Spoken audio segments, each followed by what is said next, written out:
Georgia. I'm here. Yeah, I think I'm gonna fire the intro music, and we'll start this show off. Let's do it. Fucking thing sucks. We'll do it live. Cruising with Steve. Get in, sit down, buckle up. Cruising with Steve. Get in, sit down, buckle up. Cruising with Steve.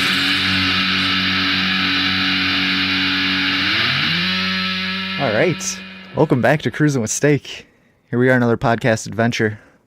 Tuesday night, live on Grimerica FM. I'm here with James Cruz, the man. What's up? Here with Jerry Cthulhu. I'm here. I made it. Yeah, James finally made it. Jerry. Hey. And then I'm here with Watcher, Crypto Mystic. Oh, and then we have special guests tonight, Tim Binnall. What's going on, guys? And Wren Collier. Hey everyone, it's been a while. Yes, it has. Definitely. Last time I saw you, you were karaokeing in a bar, dude. Yeah, I was belting out the talking heads for everyone. Yes, it's awesome. And we could hear it outside. Yeah, it was so great. So yeah, tonight we're gonna do a little breakdown of Hellier, the 5-part documentary series by Greg and Dana Newkirk, and who's that? Carl Pfeiffer. Is that his name? And I don't remember the other guy's name. That was in there. Connor or something. Yeah, Micah. Oh, Micah was in episode 1. Yeah, so we're gonna give a little breakdown of that. Do some reviews and opinions. There's probably gonna be spoilers, so watch the series because I'm just gonna unintentionally say things that'll probably be spoilers. Haha. Yeah, we'll go into that. But before that, I gotta say, happy 40th birthday to Tim. Oh yeah, happy belated, Tim. Fuck you, Wren. Thanks, man. Yeah, dude. Appreciate it. And I just turned 40 last year too, so. No, you didn't. I thought you were like fucking 35 or something. Not me. That's Grim James. Steak is. That's James Cruz talking to you right now, Wren. Oh, all right. I'm here. Tim. Yeah. All right. Yeah. I'm in like deep waters here, folks. There's 6 other, like 5 other fucking people out here. I can't keep track. Yeah, sorry. All right. Yeah. Well, whoever brought it up, you can go to hell. Yeah. No, thanks, man. I appreciate it. Yep. Man, definitely. Birthdays. But yeah. I got one coming. So who has watched Hellier? So we don't. Has everybody seen it? Yep. Watched it all. Yep. Yeah, we've all watched them. Yeah, I totally That's watched good. it. Yeah, it's good stuff. I was afraid that, when you said spoilers, I'm like, oh shit, we have to explain this to someone. No. It's like someone who hasn't seen this, who's on this right now. No, we've all seen it. We're all good. I'm talking good. audience-wise. It's spoilers. I watched for them. Yeah, I feel you, man. I watched 4 of them, and then today I finished the last one, and so I'm it's pretty fresh in my head again. So that's good. Hopefully, I don't know. I mean, I thought it was amazing. It seemed like they were packaging it for something else, like Netflix or something. You know, like I mean the production value. It seemed good. way too good to just throw out on fucking YouTube. But unless that's the vibe they're going for with this type of filmmaking and putting it out there, which I do appreciate for one. I mean, yeah, dude. Before we get into Hellier, though, there's this news story that came up in the past. I think it was yesterday about this 3-year-old kid getting lost in the Appalachian woods in North Carolina for like 48 hours, and he tells people that a bear. He was with a bear. So I just want to know your thoughts on this, because I'm dude, that sounds so it sounds so familiar to so many missing 411 cases and stuff where they claim to be with big hairy creatures. I don't know if anybody's got an opinion on this. Just chime in. I haven't heard this story, but I'll look at it here. So yeah, this little kid, I think he's 3 years old. Like he apparently just went. Yeah, he was 3 years old, I believe. Wow. Like he apparently just went missing, and they searched for him for like 2 days, and then found him less than a quarter of a mile away from where he went missing. So it's got all the little weird hallmarks of a missing 411 type scenario, except he didn't turn dead. Like they actually found the kid, and then the kid tells everyone that he spent the last 2 days on the woods hanging out with a bear. And, you know, of course, people are like, well, he's lying. He's making it up. There was no bear. But, you know, that's fucking boring. And I like to imagine that there really was a bear. I mean, you know, I think I was talking about this on Twitter a little bit about how it's possible that he was with something, you know, that looked like a bear, but wasn't necessarily with a, you know, flesh and blood physical bear, if that makes sense. Because you have a strong history of that sort of thing happening in both fairy lore and in mythology of like kids being lost in the woods and then being protected by something. You know, it's a mythological narrative that goes back really far. Mm-hmm. But people today have, you know, of course, they're unable to conceive of that notion, right? Either it was real or it wasn't real. There's no in between. It's that materialistic mindset. Oh. Yeah, it's interesting. Yeah, I think what you're saying is probably true in a sense, Wren. It could have been like some kind of like ethereal, you know, force that manifested as a bear. I thought I heard them say that the kid's favorite show was like about a kid with a bear. Yeah, So, one of his favorite cartoons has like a bear as one of the main characters. He could have created a tulpa for himself. I was just going to say that. We're talking tulpas. Yeah, here. exactly. Yeah. Exactly, yeah. Yeah. Or whatever this force is, like, could reach into his mind and knew, like, okay, this kid's, like, freaking out. So, you know, what's his, you know, what will calm him down? And then it was like, all right. Projected you know, consciousness. Projected like a fucking bear. That would be... Well, yeah, Daniel. The kid's favorite thing in the world. Yeah. Could have been like Thomas the Tank Engine or something. Here comes a train. Yeah, I hung out with the train in the woods for 3 days. Yeah. It's pretty wild. I've seen a lot of people joke that it was Bigfoot, but I was just going to mention, I was like, I would think that would have came up by now. Yeah, I've seen a lot of people. I mentioned it in places. Yeah, so. I mean, and there's another thought form projection type creature, you know, like well, the kid obviously knows relating it to a bear, you know, like yeah. Well, the kid obviously knows like what a bear looks like. And so I believe he says he saw a bear. So, but you know, that's, I guess the Bigfoot thing is an attempt for people to be like, oh, well, it could have been a bear because it would eaten him. But let's say instead it's this other thing that we're not actually sure if it exists or not, because that totally explains it. Could be the Bigfoot guys trying to like get their foot in the door with the power, you know? Yeah. But I don't even necessarily like believe that let's say he like really did encounter a bear. Like I don't believe that a bear would have eaten him anyway. I like to think that like maybe there's some kind of like I mean, unless the kid did something like crazy, right? Or like you know what I'm saying. But to me it's like sorry, go ahead. Yeah, I'd like to think that a giant animal like that might be able to discern that like this is a feeble thing, you know. It's not I think it'd be more like a predator. Yeah. And maybe almost like a carrying it, like those stories about those kids that get raised by wolves. They're few and far between, but it's like I lived with Dogman for a summer, you know. Yeah, just crazy shit. Yeah, like maybe these, like the large animal, would be like, this thing's no threat and it needs my help, so I'm gonna, you know. Well, the thing is too, how common are bears in that area? I mean, I don't know, because it was it was in North Carolina, right? Yeah, I think that was North Carolina. Yep. I mean, I know when I used to live in North Alabama and stuff, you know, a bear was like seeing a unicorn. You know, they're so incredibly rare in Appalachia, just because they've all been hunted out or have moved to other places. So him even seeing a bear in the first place is kind of astounding, or almost fantastic. What about like like hibernating? Don't bears hibernate in the winter? Or is it? Oh, that's true too. That's what I was wondering. Well, it's probably not cold enough in North Carolina right now for them to be hibernating. Oh, right. Okay. In a warmer climate, they don't. I wonder if probably not. I mean, I don't know. I'm not a zoologist. Bear expert. Yeah, I'm not we just busted up this kid's fucking story right here on the show. Totally. Somebody call the news. Fucking bears in hibernation. Yep. He needs to answer. We have some serious questions for this kid. Exactly. Yeah. You don't know shit about bears. Yeah, I'd really be interested in knowing like why the kid wandered off into the woods. You know, did he just wander off? Did he see something that made him go, you know, toddle off into the woods? Did he hear somebody calling for him? I mean, there's all sorts of questions here about why. Where's his parents? Well, he was like apparently playing with his friend or like his cousin. Did you find the story watcher? Yeah. Yeah, I'm reading it right now. Okay, yeah. I think he was like playing with his relatives, like some cousins or something, and they just like left him out there. Yeah. Oh, which is why you can't trust your kids to look after other small children. No fucking way. Does not work like that. No fucking way. I got two kids, dude, and there's no fucking way I would do that. Yeah. Not even my 12-year-old, my own 12-year-old watching the 6-year-old. No, fuck. That's a disaster waiting to happen for one.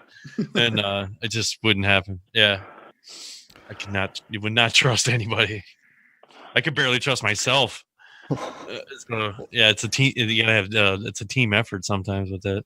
Mm-hmm. But it's just kind of interesting because it's in the same area as like kind of Hellier takes place in the Appalachia. Lots of high strangeness in that area, man. A lot going on there. Bears are common in the region, and he was in his grandmother's backyard, and then they found him a quarter mile away. So he escaped his grandmom's backyard. So 3 days later. Yeah. Wow. So it definitely wasn't like a what is that? Fight or flight risk for the bear. It must have just kind of cozied up with him and I have run into like bears straps before. or something. What the fuck? And if you're calm and you're just sitting there, it won't mess with you. It's not a predator, right? Usually it's totally fine. Yeah. That is weird. Oh, sorry, guys. Maybe it was a unique situation where the bear just kind of took it in and watched it. I'll be right back. Watched him, the kid. Yeah. Maybe. I don't know. One of those mysteries. Yeah. Anywho, Hellier. We could go right into it, dude. Yeah, sure. Hellier was. We could just. Awesome. Yeah, man. We could talk about like episode 1 right now. About just kind of break it down a little bit. Pretty much, it starts out with this email that they get from this. Who is it? Dave Christie, who claims he's a doctor. A doctor that lives in this place in Hellier, Kentucky. And he's getting haunted by these goblin-like creatures. Sent Greg some weird emails. And that's that right there. Like, what did you guys think of the emails? Because just hearing them, like, did they sound legit? Or did they sound like they were just... Because, dude, they were so well written. Like, it almost sounded like they were telling a story. Yeah. That second email that they got, dude. Yeah, when he was like... At first, even Greg was like... I don't know, man. He just kind of put it on the back burner, right? So then... But then he was like... He just shot him an email back. Yeah, I need more information about this, And then he got that crazy, like, mile-long email explaining the whole situation. Yeah. And that's when you're like, wow, that's elaborate. Like, but I don't know. But even as the episode continues, though, more and more evidence accumulates that points to it being true. Which is why everyone should watch this. There is so much going on in this film, in this little docu-series. It's like 5 hours. It's like an hour each episode, and it all makes sense, and it's very odd, especially if you're into this kind of stuff. I mean, you wouldn't even have to be into this to understand what's going on in this film. It's just wild. But it's all about synchronicities, man. I was just going to mention, I mean, and the biggest thing is synchronicity. It starts with the synchronicity. Man, I have a lot of synchronicities around this show as well. A lot of weird shit. Wow, that's even better.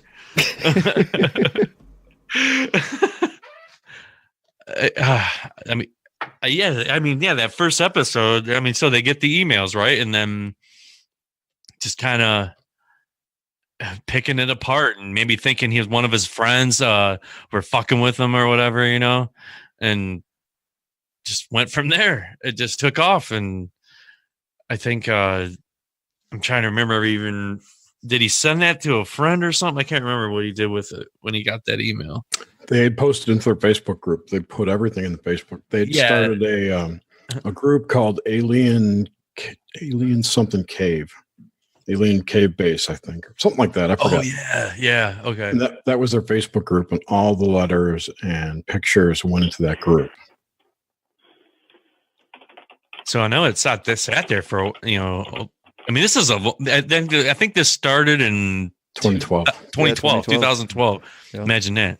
After we all died in 2000. And then in 2015 is when he got the letter. Well, Yeah, good. who's this Terry Wrist guy though? That's the other guy. Like that right there. I mean, that's Terrorist. that's a pseudonym. It's a total pseudonym.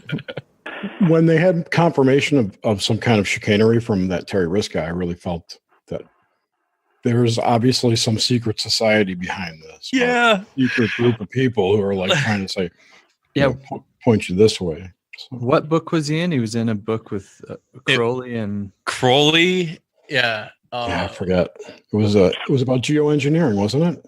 something like that. I'd have to let me see if I can find it. Yeah, it was one book with It doesn't matter. It's just part of the Yeah. I mean, you wanted to give an outline. There you go. Yeah. But that's as far as I've watched so far. So what's the Crowley connection there? Yeah, I'm looking for it right now. I'll let you know when I There's a find name that Terry Wrist, which Oops. when Greg was like, "Who is this guy?" You know, and like most people, he just took the name and put it into a Google search, and the only thing he found was it relating to this like occult kind of book. That name was in it.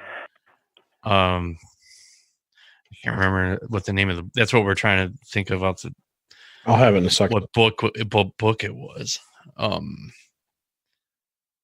It's all right. Well, How is anyway. Terry Wrist spelled?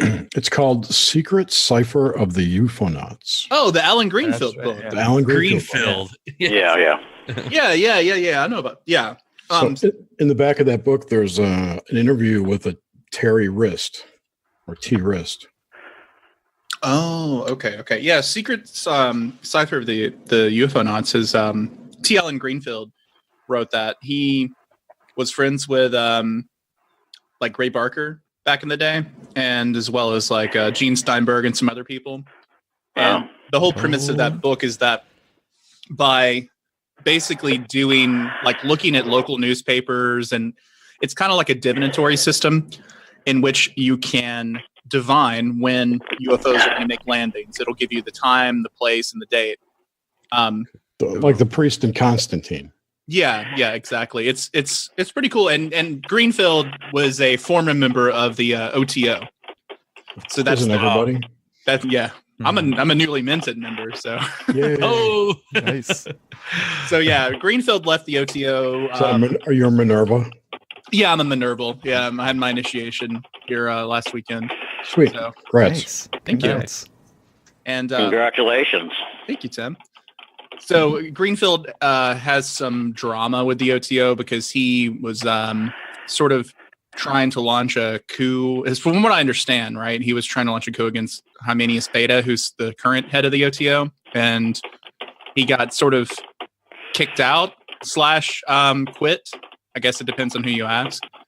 But it's an interesting connection. So in Hellier, how does the Secret Cipher of the Ufonauts like tie into? Is it just the Terry Wrist guy? this Terry Wrist guy. I mean, that happens a little later. So, I mean, in that first, I want to say the first email was it was titled to Greg like, "Help me, I need help." Like it was like urgent, need help, and that's when Greg responded back with like, "Well, I need more information." So basically, it was a plea for help from like a frightened guy, and he was believed that he was being a fucked with and messed around with his property, his house, everything by these like extraterrestrial forces, and like it just was crazy, man. And like he would find footprints, he would find shit like from his shed in his mailbox, like it was so many different things, and I think his kids were seeing this stuff. Yeah, with the kids hearing the tapping on the window and stuff like that. Like, there was a lot. The guy was legitimately like freaked the fuck out. Like The footprints were really interesting because they had I forget what the name of the lines are. Dermal ridges. Dermal ridge. Yeah. Which is like It's they the creases. related that to the Bigfoot hunters, and these type of footprints. It's not a bird or some shit, but they did actually try to say it was some type of bird. I think like a emu. I think. Yeah, I think I heard that in one of the episodes. But well, you know what that kind of activity is also. I mean, you know, Bigfoot people would say it's Bigfoot stuff, but that's all poltergeist activity. Yeah. You know, Totally. things moving around inside of a house, being placed in different, you know, when they're not supposed to be, weird tappings and noises like that. I mean, well, when you look at this town, Hellier, it was an old mining. It's like a mining town. You know, that this town sprouted up where mines were. It was built all, you know, random roads everywhere and shit. You know, like they even mentioned like in everybody's backyard, there's like this crazy access to like some type of mine. Yeah. I mean, in this, when we say mine system, this thing is all connected to the Mammoth Cave system. Mammoth Cave system. yeah, Mammoth Cave, yeah. Yeah, and I mean, everyone, if you're, you know, listening to this, there might be one or two people listening, but if you go look up the Mammoth Cave, and you'll see it. It stretches from like the middle of America to the fucking East Coast. It's huge. So what lives in mines? Goblins. Dwarves. The goblin. Yeah. What type of goblin? The Kentucky Goblin. Yeah, Kentucky Goblin. Come on, Ron. Yeah. Do your fucking homework. I'll give you a hint. All I know, I got green skin. I'll give you a hint. They knock on stuff. A what? They knock on stuff. The Tommy knockers. There you go. The Tommy Tommy knockers. Yeah, a knocking Kentucky Goblin. If we're gonna get really specific. Is a knocking Kentucky Goblin? Wow. So the knockers, well, they are knocking on your window and shit, right? Yeah. Knockers. Yeah, a KKG. A KKG. Knockers live in mines, and they were said to sort of like protect miners from cave-ins, right? Because they're knocking on the walls to let the miners know that the cave-in was about to happen. And what's interesting is they have a sort of folkloric corollary in the kobold. So, you know, people who are familiar with Mining Dungeons and kobold? Oh yeah, dude, I killed several kobolds. Yep. Yeah.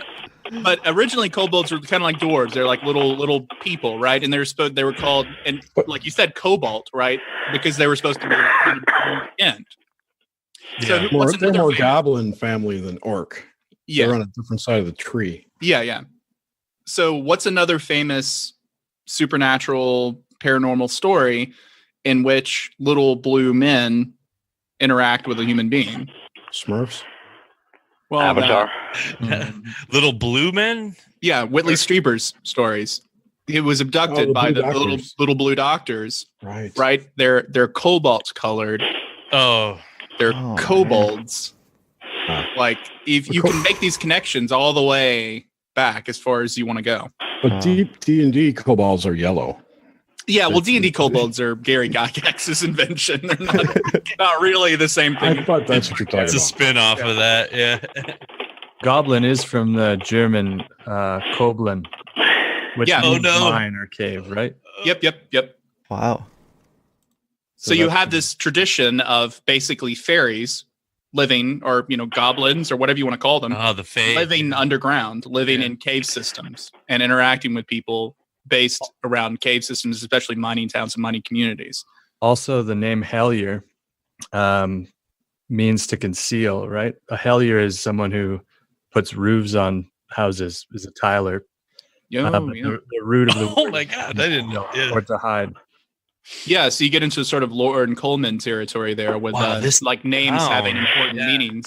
This is like the hidden gem, which is why they were so like, you know, he had this information, right? You know, or well, they both, you know, he knew, Dana knew about it too, obviously, but they hung on to it forever instead of like so they did put some things out there, I think, on their Facebook page, because the guy sent the picture. Well, after, you know, these nightly assaults of these strange entities, you know, he shared this David, what's that guy's name? The David Christie, yeah. Christie, yeah. He shared the pictures, you know, these photographs of these three-toed footprints, and even the pictures of these creatures themselves, which are your typical like picture of an alien. It's kind of like dark, obviously, and it's way fucking far away, and you can't really tell what it is. they're saying, oh, it's a profile shot, this and that, but I thought they would take it at face value, so then that's when he posted it online, and that's when people started getting back to him about all the information that they could gather on it, and that's where the Bigfoot hunters come in, and man, it's got the ridges and all that. It's just and the whole synchronistic aspect of it, every time they would turn a page, it was due to a synchronicity, and then they would take like a step back, and then it would start all over again. That's the very essence of like psychic questing. I mean, that's how questing works, right? Yep. Why did you come here, right? Yeah, you follow chains of synchronicity. Yeah. And questing is more of a British thing. Like if you're interested in that kind of thing, look up like Charles Topham's work. But sort of psychic questing is this idea that you follow these chains of synchronicity to sort of follow a narrative as it unfolds, seemingly for you. And that's what makes it even funnier that like Alan Greenfield's, UFOnauts got brought into this, because that's what that whole cipher is about. It's about following chains of synchronicity to UFOs. Oh man! So it's like kind of funny. It's almost like kind of an ironic joke that it gets it dragged into the story, which is literally just synchronicity after synchronicity. Yeah. I've had so many synchronicities in relation to this video as well. Let's hear about them. Where would you so we've only just dived into it barely. I mean, the idea of this movie, but where did it start off for you? Well, actually, with being interested in caving, and then the Mothman prophecies and some dreams I had about being this big winged creature. But that has to do with the Mothman shit. But right before there was the sightings in early 2017 in Chicago. Yeah. About a month before, I was having all these crazy dreams of me being this beast with wings, flying around and being able to bend time. And there was this war. It was a bunch of these dreams anyway. But then I read later, after I had all these dreams and they kind of stopped, I read that there's all these sightings of these Mothmen, or these creatures with big black wings and red eyes, right? In Chicago. And that, because the Mothman prophecies come into Hellier a bit, if you... It does, yeah. All Keel's, yeah. Yeah, a lot of it, yeah. Mothman prophecies. John Keel stuff, right? Yeah, right. Yeah. Sort of an underlying element to the whole thing. No doubt. Yeah. So then I got really into caving, and I had these weird experiences about going into a cave around where I live. It's called Grotto Mountain. But I just saw this cave and I had a weird feeling about it, and I wanted to go check it out. And one day after work, I'm driving home, and it's right on the side of the road, and something told me to pull over and just start hiking. So I did. Wow. And I had this image in my mind of some kind of creature that looked sort of like, do you know Ash vs. Evil Dead? Yes. You know that demon with no eyes? Yeah. Yep. It was mixed between that and also the what is it? Stranger Things. You know the Demogorgon. The Demogorgon. Yeah. So it was a mix between those. The face was more the Ash vs. Evil Dead, but it was not menacing in my mind. It was kind of inviting.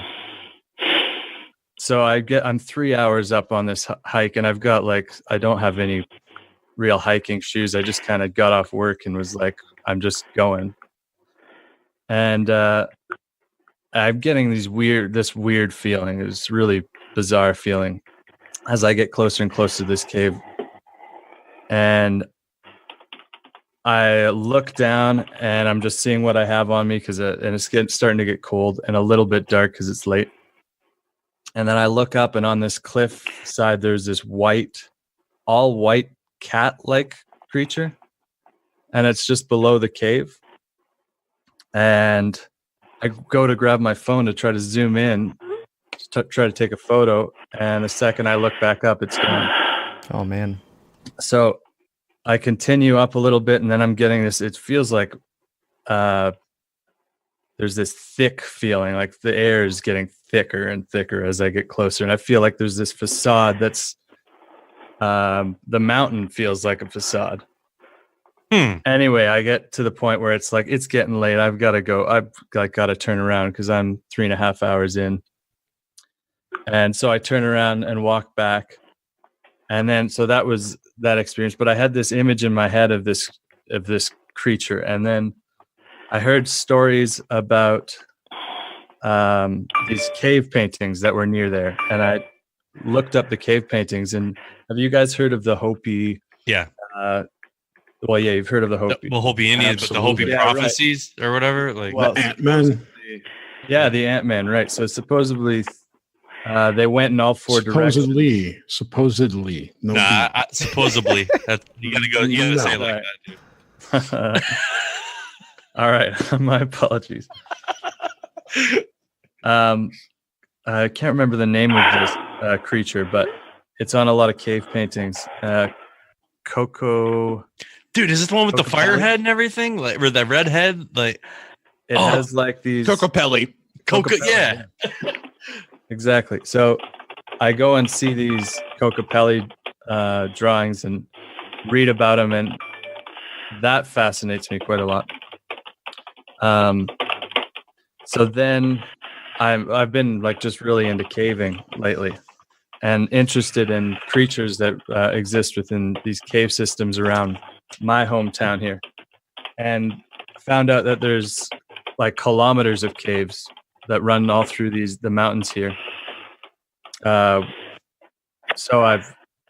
I booked a caving course, right? And anyway, that's for later. But you told me, I think it was Grimstake, you mentioned this Hellier video. Mm-hmm. And I started watching it, and I started getting the same kind of feelings I was getting when I was on this hike. Watching these guys, or watching these, like, this documentary. But I was so confused just now. I thought you said you got into the caving after you saw the show. So I'm like, oh, this shit happened to you last week? No. So now I understand what's going on. Yeah, I'm just going back. So okay. But anyway, you put up the episode, and I started watching it. I got totally engrossed, and yeah, same here. I watched 3 hours the one night. I pretty much watched it all.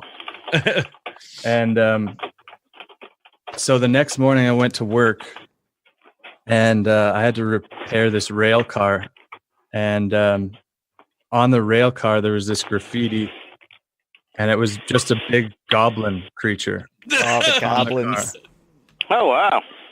That's pretty cool. And the name of the guy that's the artist Jesus. that I found out is the artist of this graffiti. His name's Grominator. Whoa. Which is interesting because Grim, your name is like Gromsteak. Oh, it's Gromsteak on Twitter, yeah. On Twitter at Gromsteak, yeah. Like, you introduced me to this, and then this like weird thing right in the morning. As it was just kind of Grominator now from. I'm gonna call you Grominator. Totally.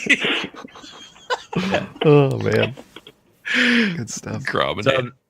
So Watcher, in your story, when you were talking about that sense of like heaviness in the air, that thickness. So did nothing like happen after that thickness, or?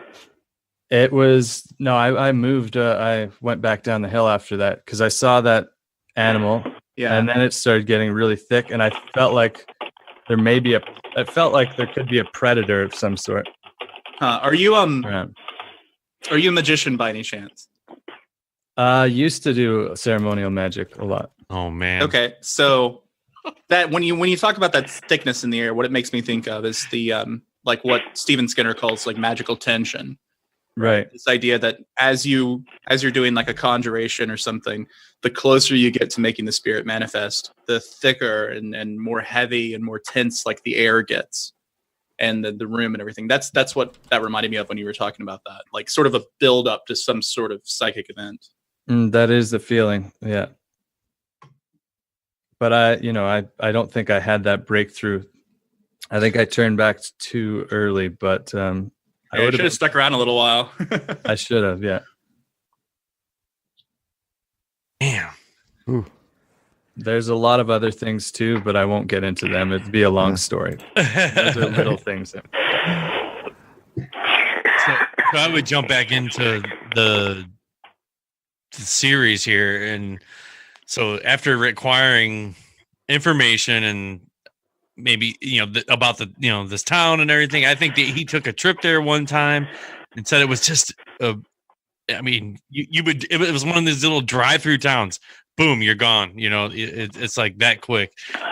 There's one central like spot in it, which is like this gas station that is like the post office, a gas station, a pizza place. It's like all in one. There's nothing in this town at all. I think they even mentioned like at one point they were getting ready to build a highway that goes over top of it. They stopped at that gas station to talk to people, remember? And how many people were there? It's like where everyone hangs out is at that gas station. At that gas station, yeah. And that was their main little hub. And well, that was just if you had a different car and you stopped there, you were obviously like not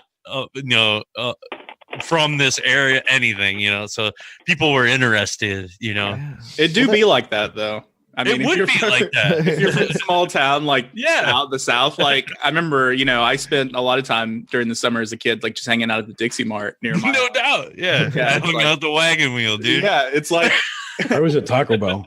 Taco Bell. It's like if you're in a small town like that, it's like wherever people, there's like food and shit and people just hang out, there's nothing else to go to or see. And yeah, so after acquiring that information, man, they actually went there. There was a synchronicity with with Carl, the director,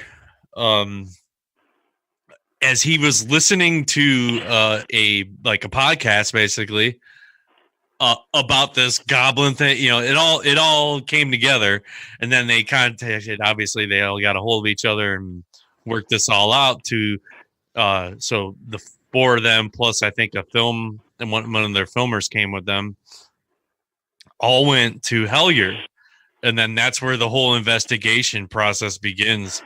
And then I don't know if that starts into the second episode, because the first episode we talked about Micah Hanks being it, because Micah is friends with them, and they wanted to get his opinion on stuff, and they worked with him before, and the Brown Mountain Light thing, they were going chasing ufology stuff, and that was crazy when there's another weird synchronicity with oh my god, that's right, the paper that they got. Remember that little piece of paper that had a picture of a bunch of numbers on it? It was like 16 numbers, and at first, and they put it in their little Facebook group, and they thought it was a credit card number, and they're like, "Oh shit! If it is, we got to take it down." But then somebody was like, "No, those are coordinates." They punch it in, and so back in this first episode of this with Micah Hanks, and where they were searching for they ended up on this hike because Micah's from there. If you do some research, anyone listening, you can type in the Brown Mountain Lights, and this is like in the Carolina, North Carolina, I think.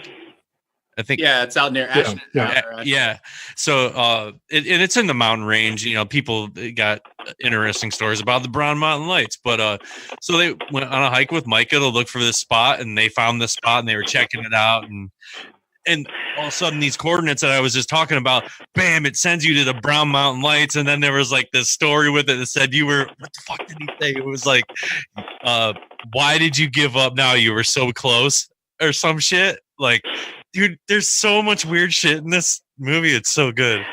Like, I didn't even say movie, docuseries. Yeah. Like, yeah, I keep calling it a movie too. It's like a movie, pretty much. Well, you know why? Because of the editing and the sound and the edge of your seat type shit that they.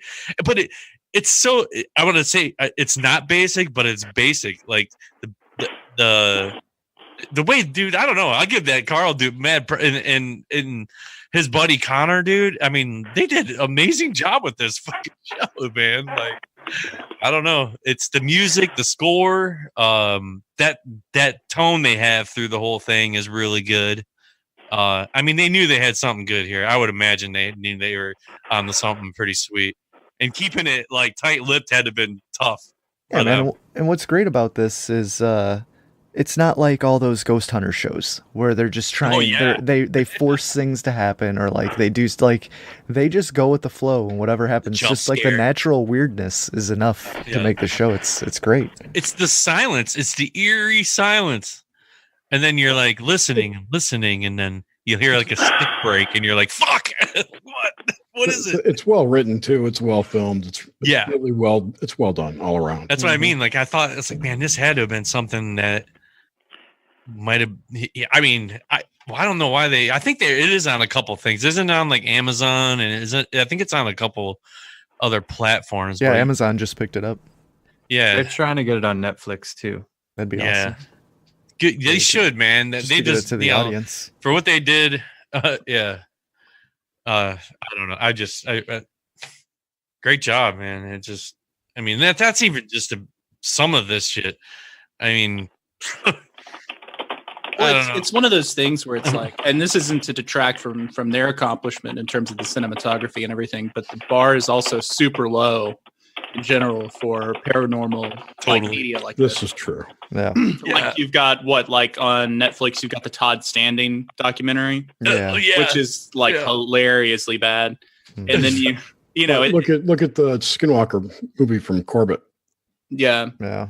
I haven't seen that. There's nothing there. Yeah. It's like, well, I mean, you've got some stuff that's really good. I mean, that's why when stuff like this comes out that is actually slickly produced, it makes such an impression. That's, like, you know, the last thing I can think of that I saw that impressed me like that was like Mirage Men, right? Yeah, because you had something that was like slickly produced and well written. Seth Breedlove does really good stuff with Small Town Monsters too. Like his documentaries are pretty good. But yeah, this was quality. Really good. Tim, what were your thoughts on the show in general? Give me some Binnall. On Hellier? I loved it. I thought it was great. I thought it was excellent. I thought it was really well produced, like you guys said. It's really blown away that they released it for free, especially given how high quality it is. That's what I mean. You know, I was really blown away by that. I thought that was really cool. I just think it was like, I thought it was excellent. It was like the best show I've seen to sort of capture the essence of the paranormal in a way that a lot of these other shows, if any of them, I've never seen any show sort of get it right like this show did. So I thought that was pretty impressive, where it was like they start out looking for one thing, and then by the end, they're not even really sure what they're looking for. And, you know, that's kind of how it is, you know, in a way. Yeah. You know, it's like this funhouse mirror, you know, that they're led down by whatever this force is behind all this stuff. You're kind of along for the journey, so you're as sort of befuddled as they are in the whole situation. So it was really gave you a lot to think about. And like I said, it was so well produced and like you know, free. It's just amazing for that kind of quality. Yeah. You know what I mean? Like, that's the kind of thing, like some enterprising, like, you know, I don't see why sci-fi isn't like knocking on their door just to buy the rights to air the series. Like, exactly. You know, and if somebody isn't for series 2, they're missing out huge, because like this is. They'll be so well done. Somebody will be on it for sure. I could see like Travel Channel picking them up or something. That seems like a Travel Channel series. It's pretty good. Well, they might not want. I mean, I thought I heard. Actually, shout out to Greg. He's listening right now live. All right. That's a great show, Greg. Thank you. Yeah, dude, and I appreciate it, man. And but I think I heard him mention that like were approached and they wanted to do it the right way, well their own way, which is what we're doing on Grimerica.fm. You know, like we're doing our own thing. We can do and say whatever we want on here. Mm-hmm. And that's the beauty of podcasting and the streaming platform we're on. Or just a new That's media. the problem when you get involved with these like networks too. Yeah. They sort of dictate what they want you to show based We on need what they 7 think jump sell. scares. Yeah. I mean, that's the same problem that Les Stroud had, right, when he was trying to do his Bigfoot series. Stroud, yeah, exactly. Yeah, he's talked about that on Sasquatch Chronicles about how he never even got to finish the series because of how much meddling the studio tried to have and what he was trying to do, and they just didn't get it at all. And with something like the stuff that's going on in Hellier, with how strange and how all the synchronicity and stuff, there's no way a network audience or a network executive is going to understand like what that is or how that works. Yeah. Right, exactly. They're going to be like, "No, this is too confusing." Because it's like unless you're really into this, I think the more into this you are, the less confusing it is. Yeah, it makes perfect sense. I mean, I watched it with someone who's not into this stuff, and she thought it was really good. So it's lay people seem to enjoy it a lot as well. There's I think so many somebody layers. I think somebody going into it who has no prior experience with any of this stuff could understand it a little better, because people who are like maybe just Bigfoot people or maybe just ghost people or maybe just UFO people, and they don't think about how all of those things tie into each other. All connected. Right. Like people like we do, Binnall, like yeah, exactly. We've been around the block long enough to know that it's kind of all the same story. And right. like you said, these things take you on wild goose chases through the whole range of experience. I mean, I got goosebumps just talking about this whole story because, it's like I want to go on a goose chase. It's so a goose chase. Like you just go where the vibe takes you.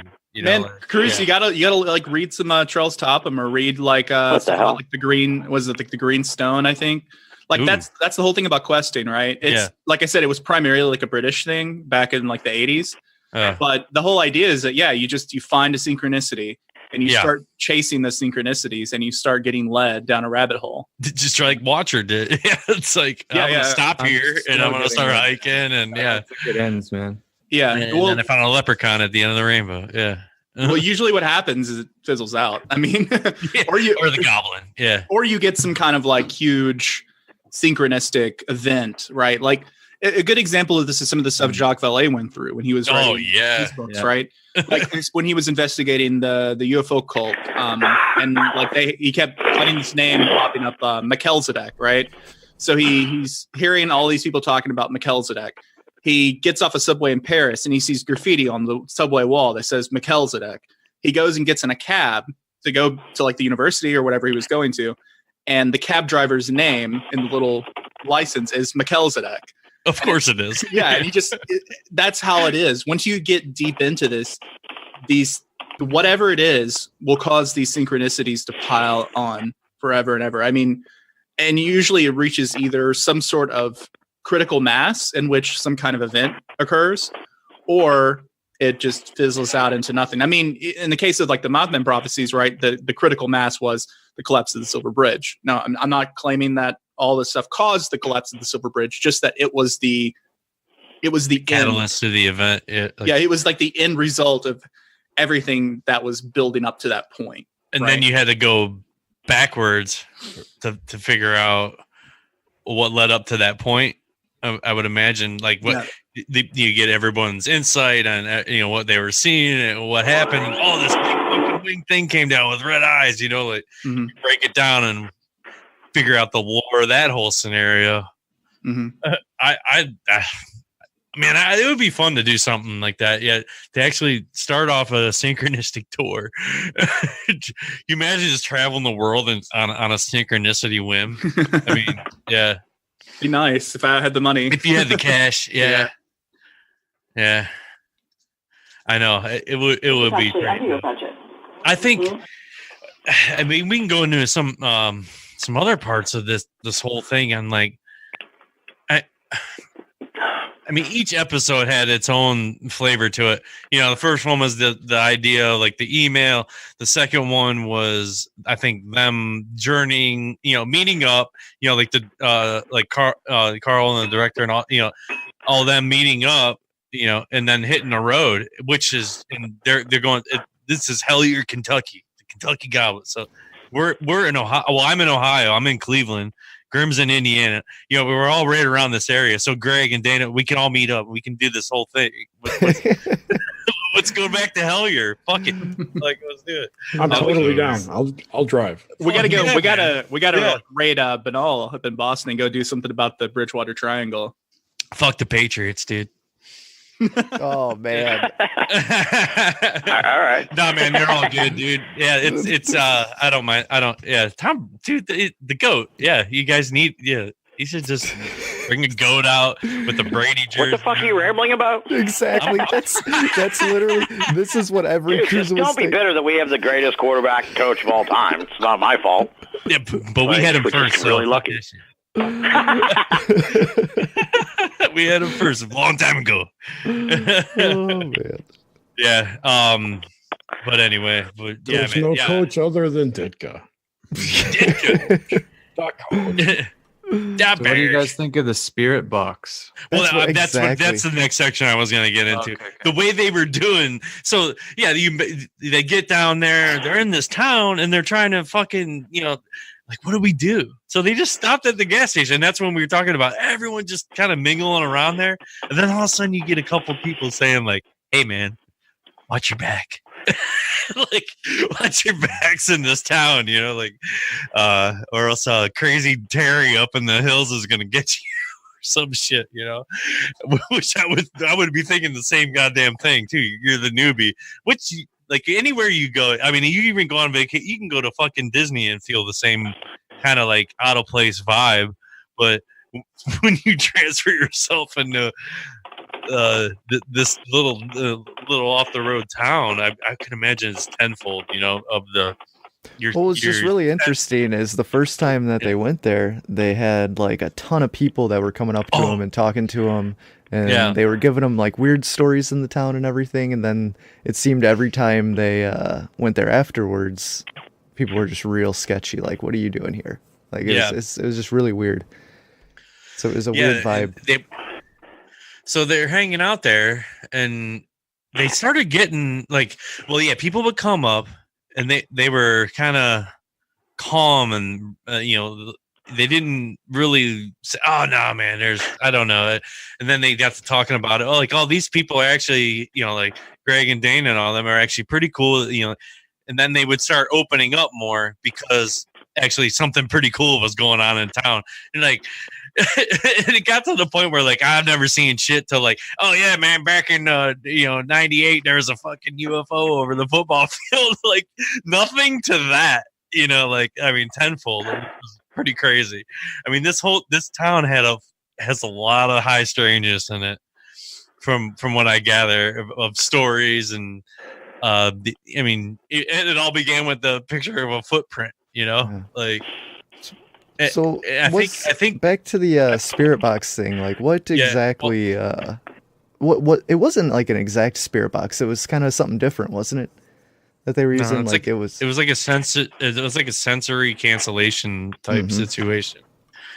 And I've never messed with a spirit box before. Is it the type of spirit box in which a person acts as a spirit receiver? Yeah. Yeah, I read. There's a name for it. I'll find it while you guys are talking. Basically, they would scan radio stations. It would just be like you hit scan on your car or whatever. Scan. It would just like really fast. That's a ghost box. Yeah, and so what? What's this? Connor, which was one that was the first conduit of this experience. They had basically rented a cabin like way fucking deep in the woods in this town, and because the first night they were in a hotel and there wasn't much going on. Oh, that's right. There's so much in this show. Like just for fun, they were bored and they're like, let's bust out the tarot. So there's like so many levels of like craziness, not crazy, but like strangeness in this, and because Dana, she's really into that. And oh, dude, I love how she just openly displayed her witchcraft and shit in the show. Boom, right there like, on the show, she's like smudging rocks over a candle or an incense. Like it was, yeah, as she should. Mm-hmm. I loved it. It was so cool. Like, here, let's throw this in. Not even throw it in. This is just what we do. Like when we're doing this, and and it's just another layer to it. You know, they never said what she was doing with those rocks and why she was smudging them. Looks like she was making things for a store. Like I saw it. I saw it on Twitter. She was doing it for. She does gift boxes once a month, I guess. Yeah, there you go. She was smudging raw labradorite was what the stone was. If anybody's interested. What's that good for? I don't know. Go ahead. No, you go ahead, Tim. Yeah. Just to bring you into speed, that thing is called the Estes method, and it's where they put the noise canceling headphones on the guy and like a blindfold and everything. So there's no outside influences on whatever sounds come through for him, at least. Yeah, because the actual interpretation of the messages that come through a spirit box can be highly subjective and influenced by the people around you. Right. So there's a group bias involved. So basically you only have one person listening to the, messages that are coming through. Yeah. And he has no idea what the context of what. Yeah. He doesn't know the questions being asked are. That's what made the scene What did they say? It was compelling, I thought. Oh my God. And even the time it recorded. Do you guys remember that? 48. It was 48. Yeah, I don't know if the actual time it recorded was. Yeah. That was a later phone call. Yes. Yeah, that was a phone call later. Okay. Well, with the guy, the old guy. No, right? It wasn't. Yeah, I can't remember. Yeah. Another investigator. Was that with John Tenney? He was the guy that researched the footprint from a long time ago, right? Yeah, I think that was the guy. Yeah, but So anyway, so they're chilling on the front porch and they do that. What was the method again, Tim? The Estes method. method. Yeah. Okay. So then they're doing that and they're throwing questions out into the ether, and it's spitting shit back into this dude's head, and he's spitting it right back out. He's answering shit on the fly with this fucking box. I don't know. That was a trip. Well, what was cool about it is that he was seeing the future. He was answering things that haven't happened yet. It was crazy. It was premonitions almost.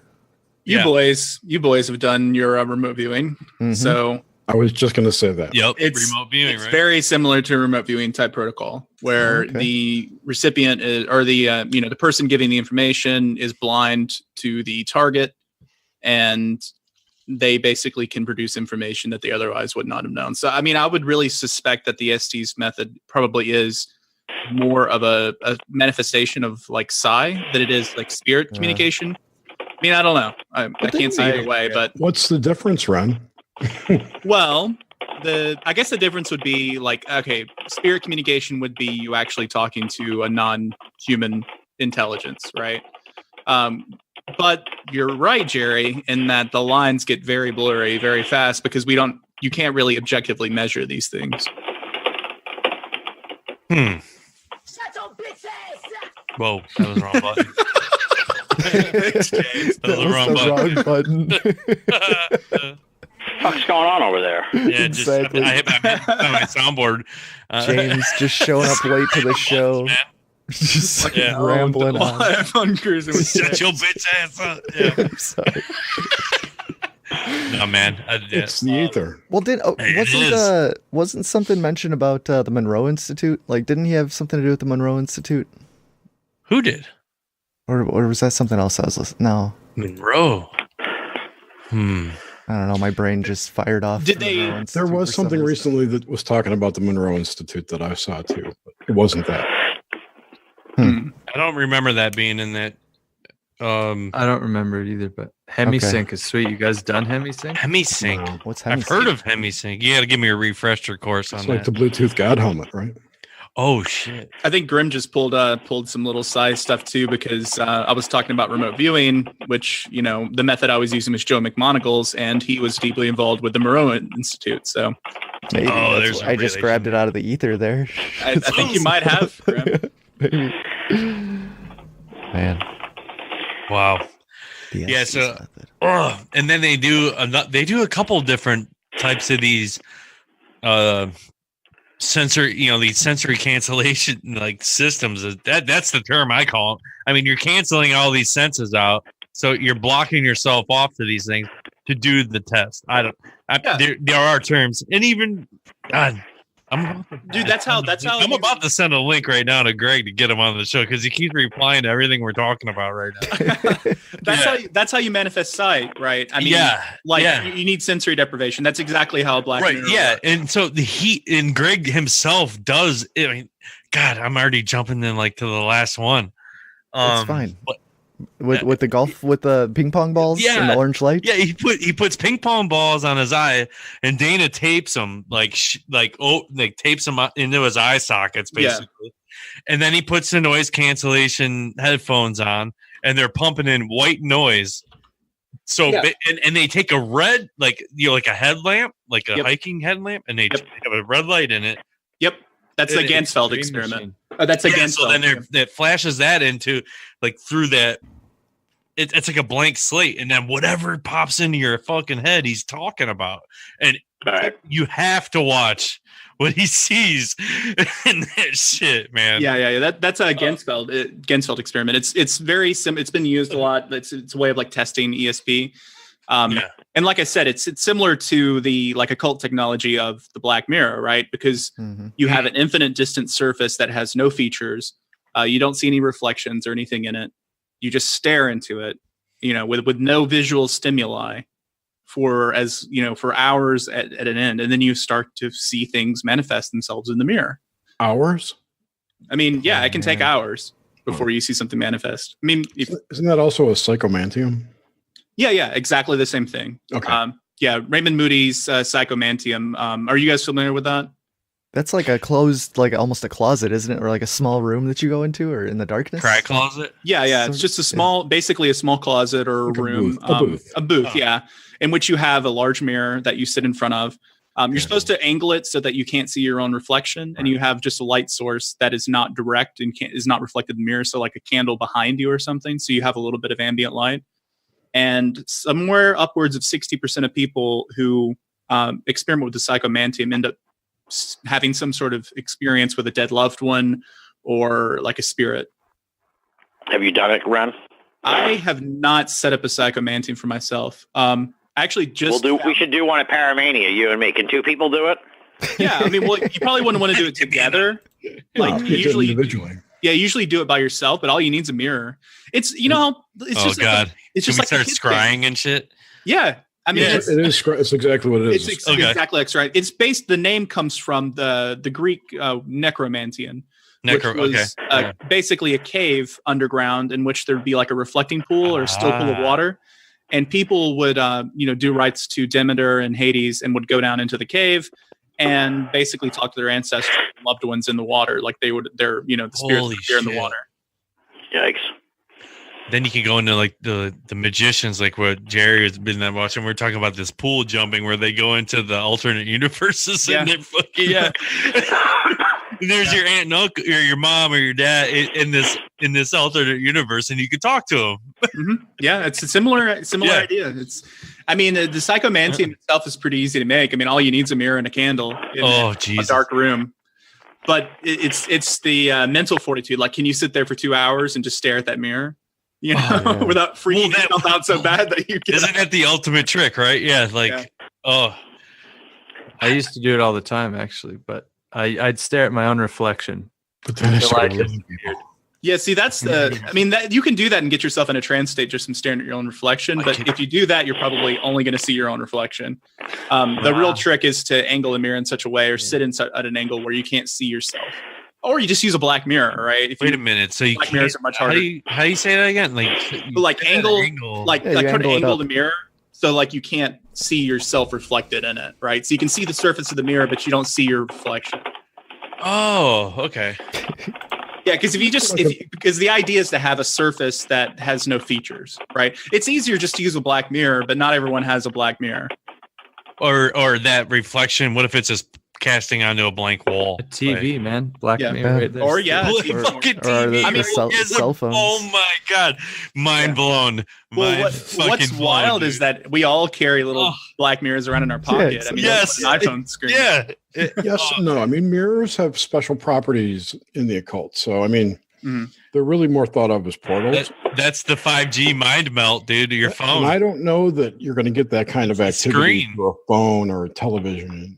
I think it's just the surface. I don't think a mirror has any inherent occult properties. I think it's just the idea of having an infinite distant surface. I think you can get the same effect from looking at something that's like completely white. Or like in the Gansfeld experiment, you have basically a red field. You're looking at a completely red field. Mm-hmm. That's more for, I don't know, like popping up into your mind rather than seeing something manifest. Cool. Man. Nice. Spooky. But spooky. So then they do another. Okay. Oh my God, there's so many layers to this. I mean, I just love the aspect of following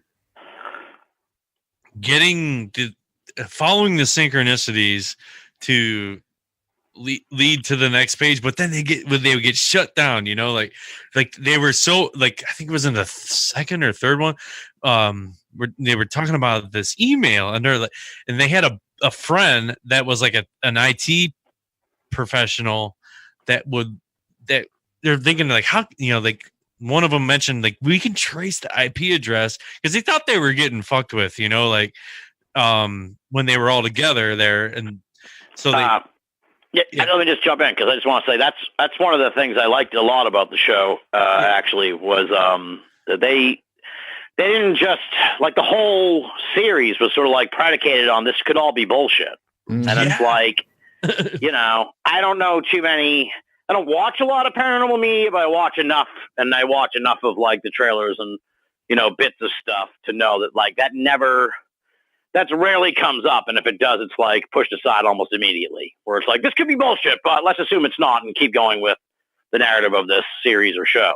And this thing was like, they kept coming back to like, we don't necessarily even know what the hell led us to this, and they keep trying to like figure it out. I thought that was really great. I mean, they went to extraordinary lengths to track down this guy that wrote the big time email, and like I said, it wasn't just like, okay, we didn't necessarily believe it, but then he sent the photos, and so now we believe everything.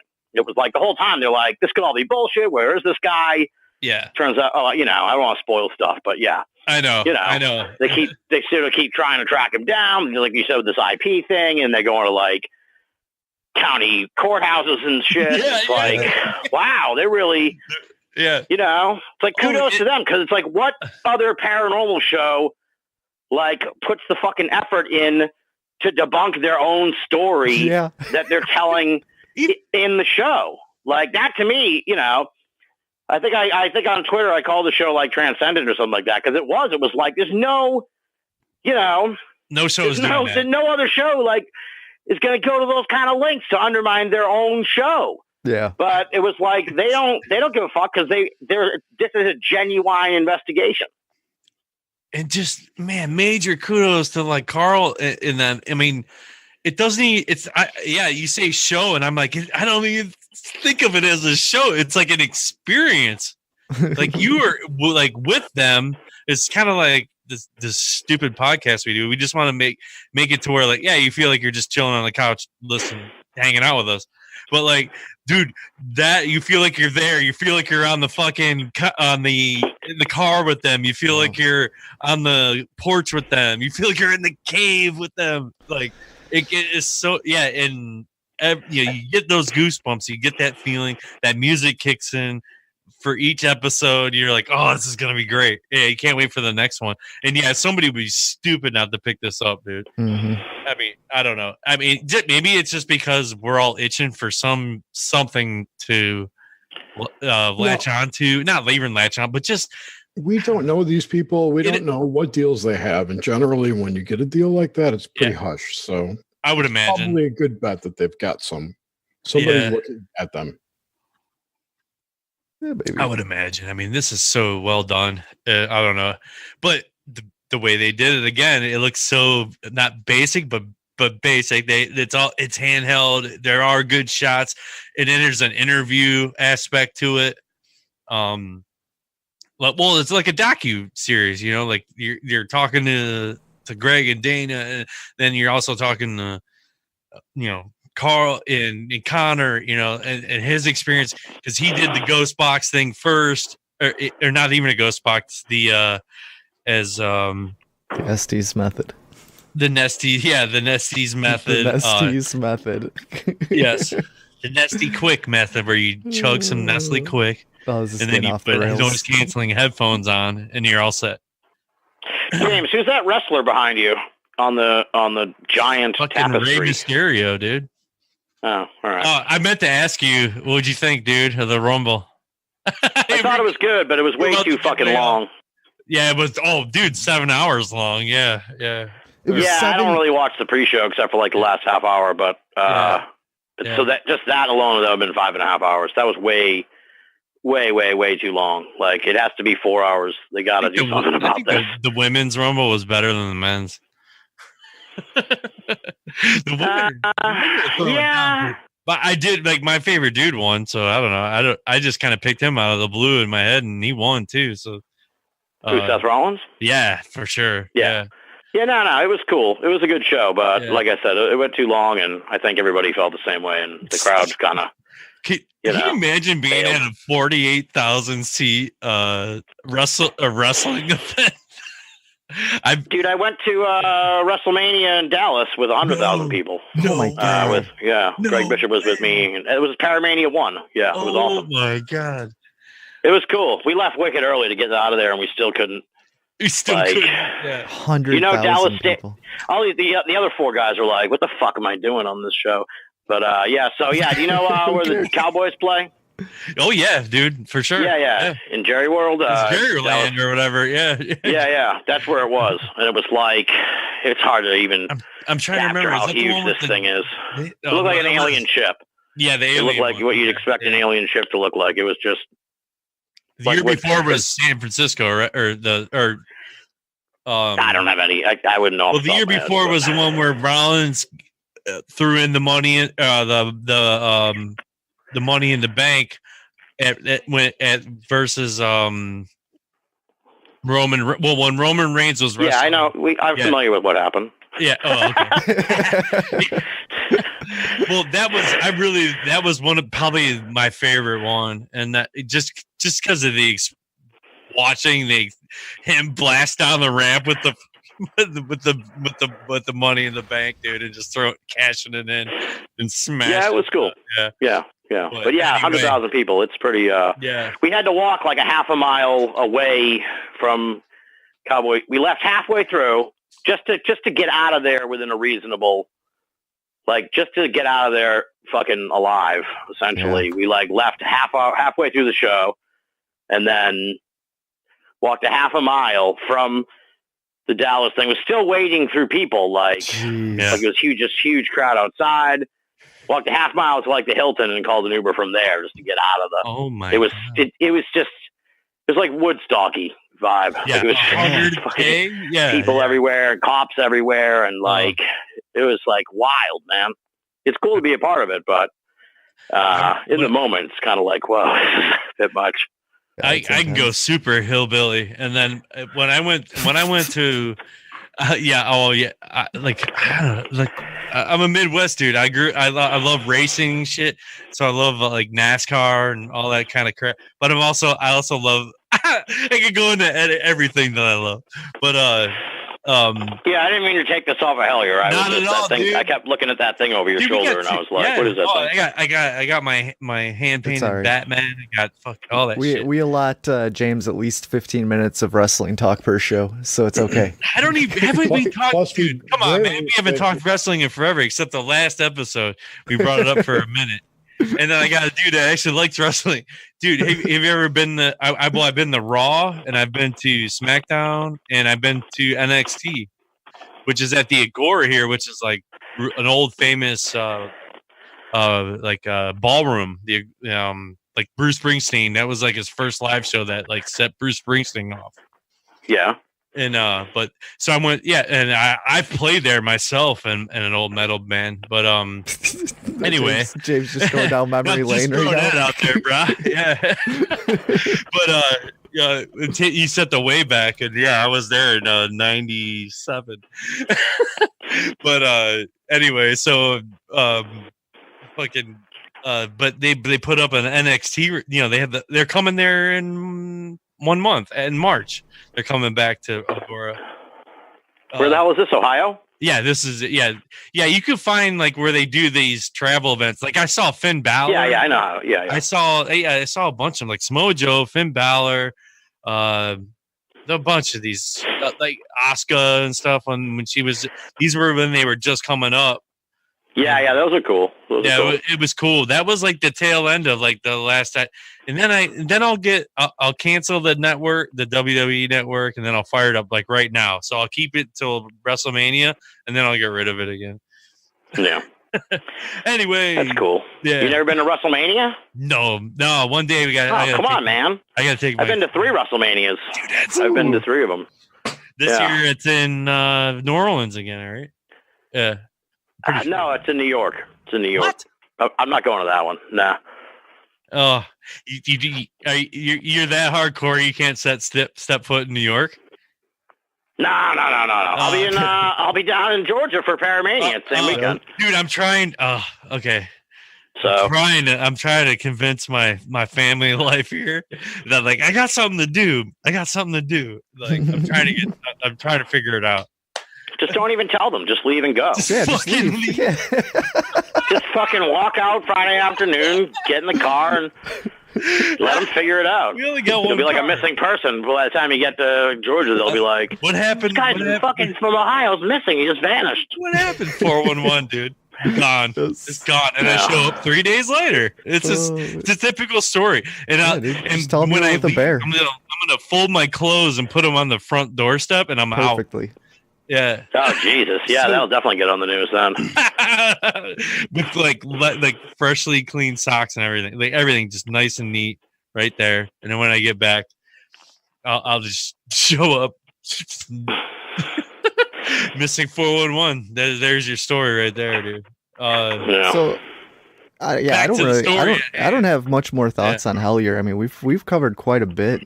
Anybody got some final thoughts? Someone can just BS for a little bit about other things. I wanted to maybe go down this Terry Wrist rabbit hole a little bit more. Okay, let's do it. Now that I've got my copy of Secret Side for the UFO Knots, and I was like looking through it because I'd forgotten about the whole Terry Wrist section at the end of it. So, are you guys familiar with the Shaver mystery? No. It rings a bell. I'd have to Google it just to refresh my memory. Of course, Does it involve caves and shit? Yeah, it involves caves and shit. Of course, you know Binnall. Come on, it's a Shaver mystery. Darrow's. Right. Well, like I said, I'd have to Google it and just do a quick look, and then I'd be like, oh, okay, now I remember the story. I'm not like Micah Hanks. Micah's got the fucking dictionary. He can tell you the name of the dog that went in the cave or something. I can't. So I can't do the that. Shaver mystery is a series of basically short stories, maybe, possibly fiction, possibly the delusions of a guy suffering from schizophrenia. But either way, it's like the kind of stories told by this guy named Richard Sharpshaver to Ray Palmer, and he had all these stuff published in Amazing Stories, where basically I think the first thing he wrote was like a warning to future man, where basically he was saying that underground there are these ancient cities of a civilization that used to exist on Earth before humans, called the Tarot, and they have long since left Earth, but they left behind in these cave systems their sort of robotic tools or creatures called the Darrow, and the Darrows still live down there and exist and sometimes kidnap and torture people. They're sort of evil creatures. It's another D&D thing. If you remember the Darrow in D&D, that's where Gygax got the Darrow. So there's all these stories that were in Amazing Stories that Ray Palmer got from Shaver. And again, who knows if they were actually true. Now Alan Greenfield, the guy who wrote Secret Cipher of the UFO Knots, knew Shaver and sort of is on the side that Shaver was telling the truth and that he really knew certain things about what was going on. So how this ties back to the Terry Wrist thing, I see that Greg actually wrote about this a little bit on his blog. But there's an interview with this Terry R. Wrist in Secret Side for the UFO Knots. An interesting thing to me is that Greenfield, who's an OTO guy, he's an occultist. He does the gematria on the name Terry R. Wrist, and it comes back with a cipher value of 192, which means secret master. So he seems to believe that this Terry R. Wrist is a secret chief. Now, for you guys who aren't familiar with what a secret chief is, if you know, like kind of in like Chinese mythology, like an ascended master, that's kind of what like a secret chief is. It's basically like a human that has ascended beyond being a human. They basically like went Super Saiyan, and they have like all kinds of magical abilities and stuff. And so a lot of the like Victorian occult societies, like the Golden Dawn, the Theosophical Society, and later the OTO, claim that they're sort of ruled from afar by these secret chiefs, and like no one knows their names, and they they telepathically communicate with the like highest members of the order and that sort of thing. So in this story, in this interview with Terry Rist, Terry goes on this kind of a crazy story about how him and a group of other like Vietnam vets apparently formed like a paramilitary organization with the explicit purpose of like delving into these underground cave systems. Oh man. And basically like fighting quote unquote aliens. Yeah, it was like a war underground, right? Yeah. Or these Darrow that because he actually refers to them as the Darrow, like from the Shaver Mystery. Oh. And he mentions a couple other places like Tallulah Gorge, which is in Georgia, which Greenfield's talked about a lot before. And he mentions Brown Mountain. And there's an interesting thing in here that actually kind of ties into something I remember from my childhood, which is freaking me out a little bit. I've totally forgotten about it until tonight. But I remember a lot of my first like introduction into the occult and paranormal was all through this kid I knew in high school. He's the first person to introduce me to magic. He was the first person to show me how to do magic. And he also told me all kinds of crazy stories about things that he'd seen in the woods, things that he'd heard of. And I remember one night him mentioning to me that he knew a group of guys, or at least was aware of a group of guys who were all like army veteran, like militia types, whose express purpose was like traveling into these underground cave systems and fighting things that were down there. And I don't think he ever read Secret Cipher of the UFO Nazi. He never told me about it. And so I don't think he has any connection with any of this Alan Greenfield story. So that's at least like a corroborating thing. I wish I was still in touch with this kid, because we had like a falling out like when I was sort of in my 20s, and I haven't seen him in years. Oh, what happened? Girl drama, you know. Always chicks, man. Yep, chicks, always the man. chicks. But yeah, I mean, I'd completely forgot. I just assumed that was a thing that he was just telling me, because I never really could tell. The stuff he would tell me was like stuff he was just making up to kind of, you know, see how long he could like string me along, you know, or if it was stuff that he was genuinely honest about. But that's super wild reading this again now in Alan Greenfield's book, and then thinking about my friend telling me that story when I was a kid. That sounds a lot like Walter Bosley's mentor, quote unquote. Yeah. And you know, Bosley said that his dad was at least involved in some of these operations too. I'm sure. Or it was at least involved in one encounter with whatever these things are that live underground. In Antarctica. Wren, do you think there's little creatures living in caves? I don't know, man. I mean, well, it's like I mentioned at the beginning of the show. That's where the fairies come from and all sorts of folklore. I mean, people have definitely encountered entities that seem to have like cave systems in the underground as like their place of origin. Now, whether or not these are like physical, living flesh and blood creatures, I mean, I have no idea.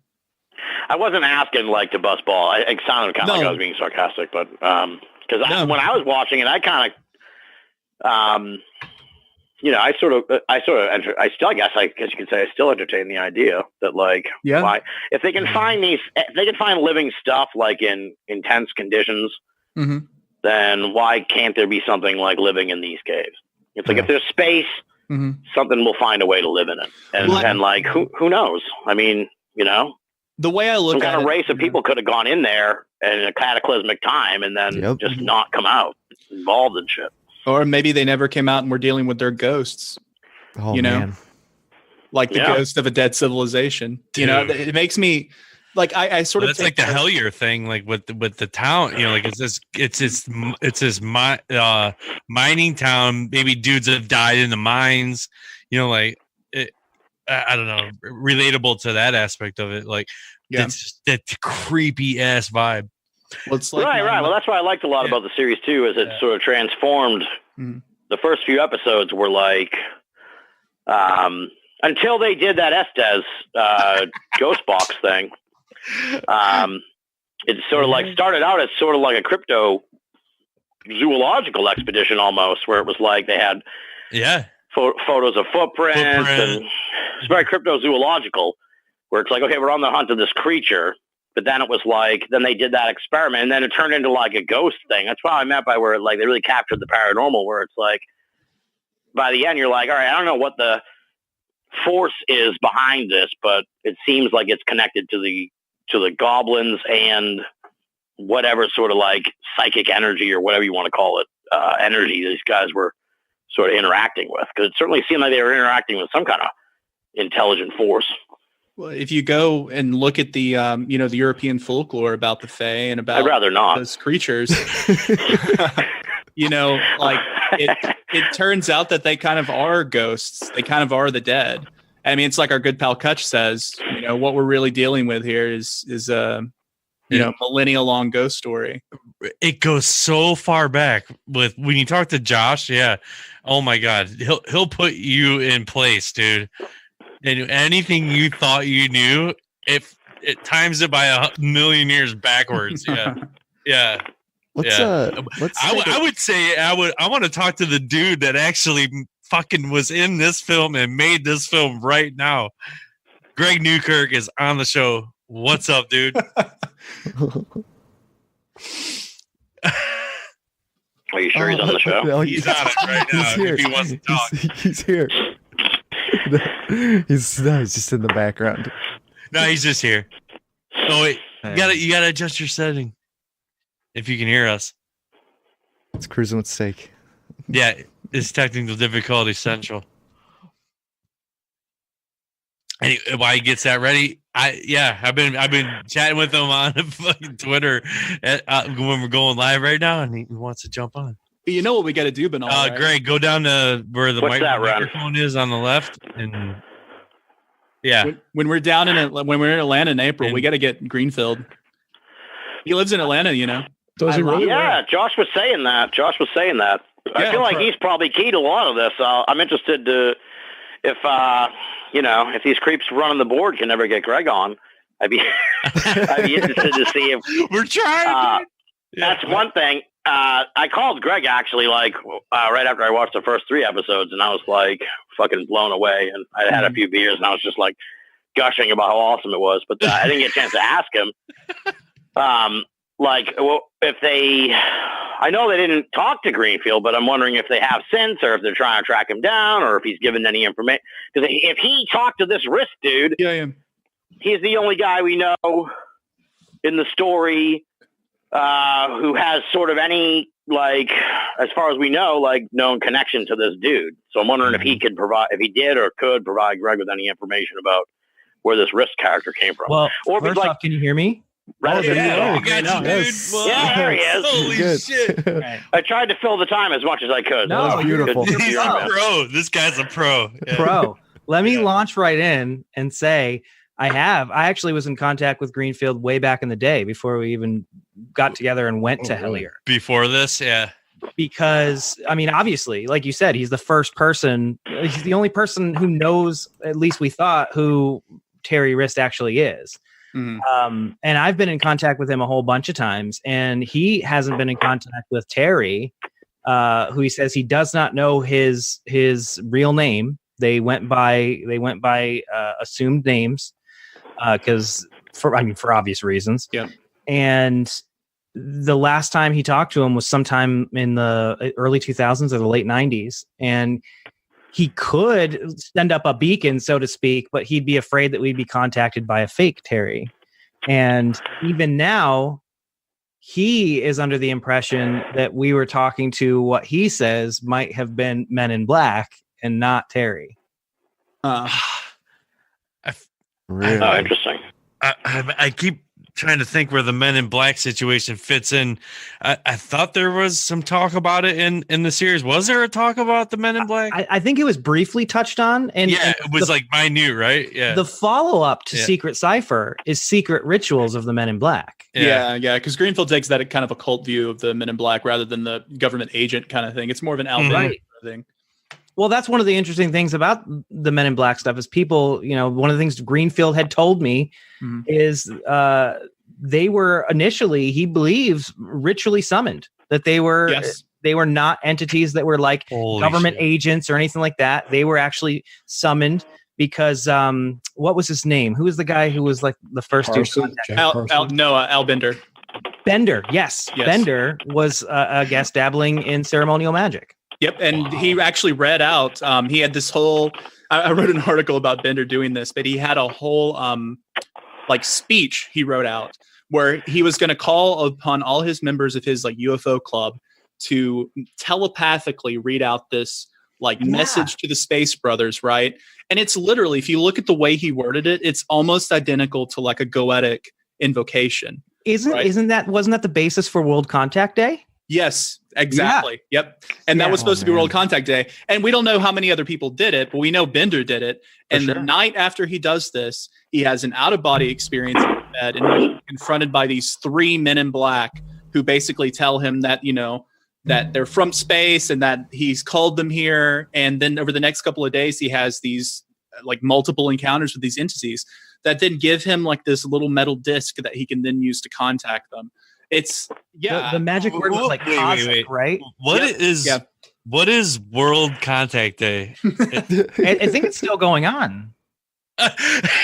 We've all been touched. I mean, is it a global awakening? Is that what? Well, it's literally a day that he established to set aside time where everyone would basically mentally try and contact the space. Oh, dude, yeah. Okay, this was 3-4 days ago, right? Last week. Oh, was it for real? Yeah, it might.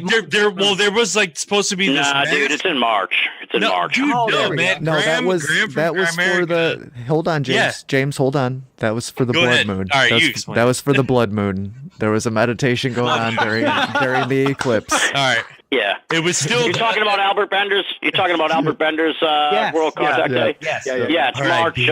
It's March 15th. March 15th. There we go. Yeah, I get so amped up for this shit. Yeah, you get excited. I understand. It makes sense, but wait, I'm way off because it's a blood moon. It's not a world. It's a world thing. So that's right. They still do it, but it's same but different, but still same. Man. Wow.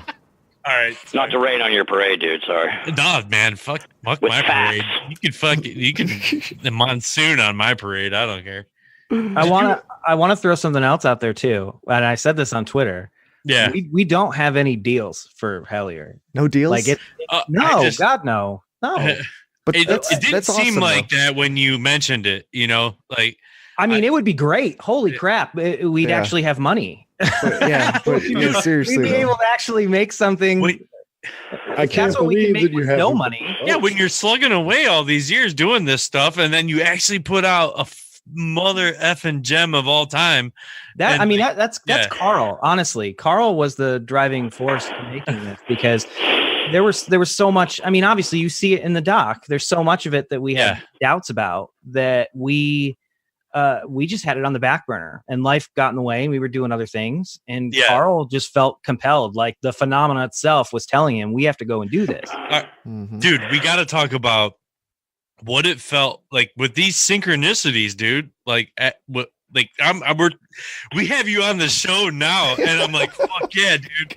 And what did that feel like when you were doing this whole thing? How the process from there to now, how? I mean, this is the I'm going to tell you the hardest part about talking about Hellier, and part of the reason we haven't done a ton of press on it is because no one will hear this. You're on our show, dude.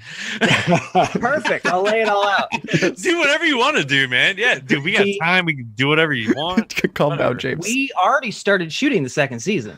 Yeah. Because if you saw the very end of Hellier, that email, that wasn't there to be cute. That was a real thing. Dude, that gave me chills when I saw that. Yeah. It is so insane. You guys better be careful. It's so crazy. Yeah. I want to talk about it so bad, but like there's a solid 3-month paranoia that we went through after that popped in, and like where we didn't even trust each other. Yeah. Like I didn't tell Carl about the email because there were some very early copies of Hellier floating around that I thought someone had seen.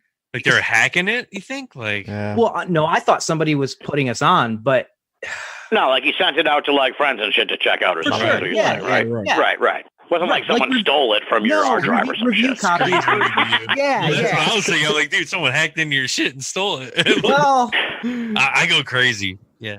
I mean, it so could like still... the stuff that's happened since Hellier won the first season is so much crazier than anything in the first, and like it's overtly crazy. The kind of stuff that people are not going to be able to look at and be like, yeah, there's just a bunch of bullshit connections. They're just forcing a story because they don't have one. Yeah. No, it's crazy now to the point where we've literally had discussions about buying guns and not doing this. Wow. Jesus. And I'm pretty liberal. So to talk about buying a gun. Hey, man, your safety's first, right? So fuck it, whatever. I mean, it's legal as fuck, so buy one. And at the same time, I keep going back to this sensory stuff because when Connor did it, and then you did it in that fucking mine with these ping. You gotta tell me what that was like. Dana's putting these things on your eyes. Like, what was going through your mind at that time? I mean, we've done the Gansfeld before. Okay. And one of the issues that I think a lot of people, there are a lot, especially materialists who watched Hellier, who thought we were going to end the series dragging a dead goblin body. Oh, for sure. Yeah, you're shooting one. Where they were not happy because they felt baited and switched. They didn't understand it. Yeah. But they didn't understand. That's literally what happened when we went there. We weren't. I feel like had we actually found something like a goblin footprint, which I'm still super depressed we didn't.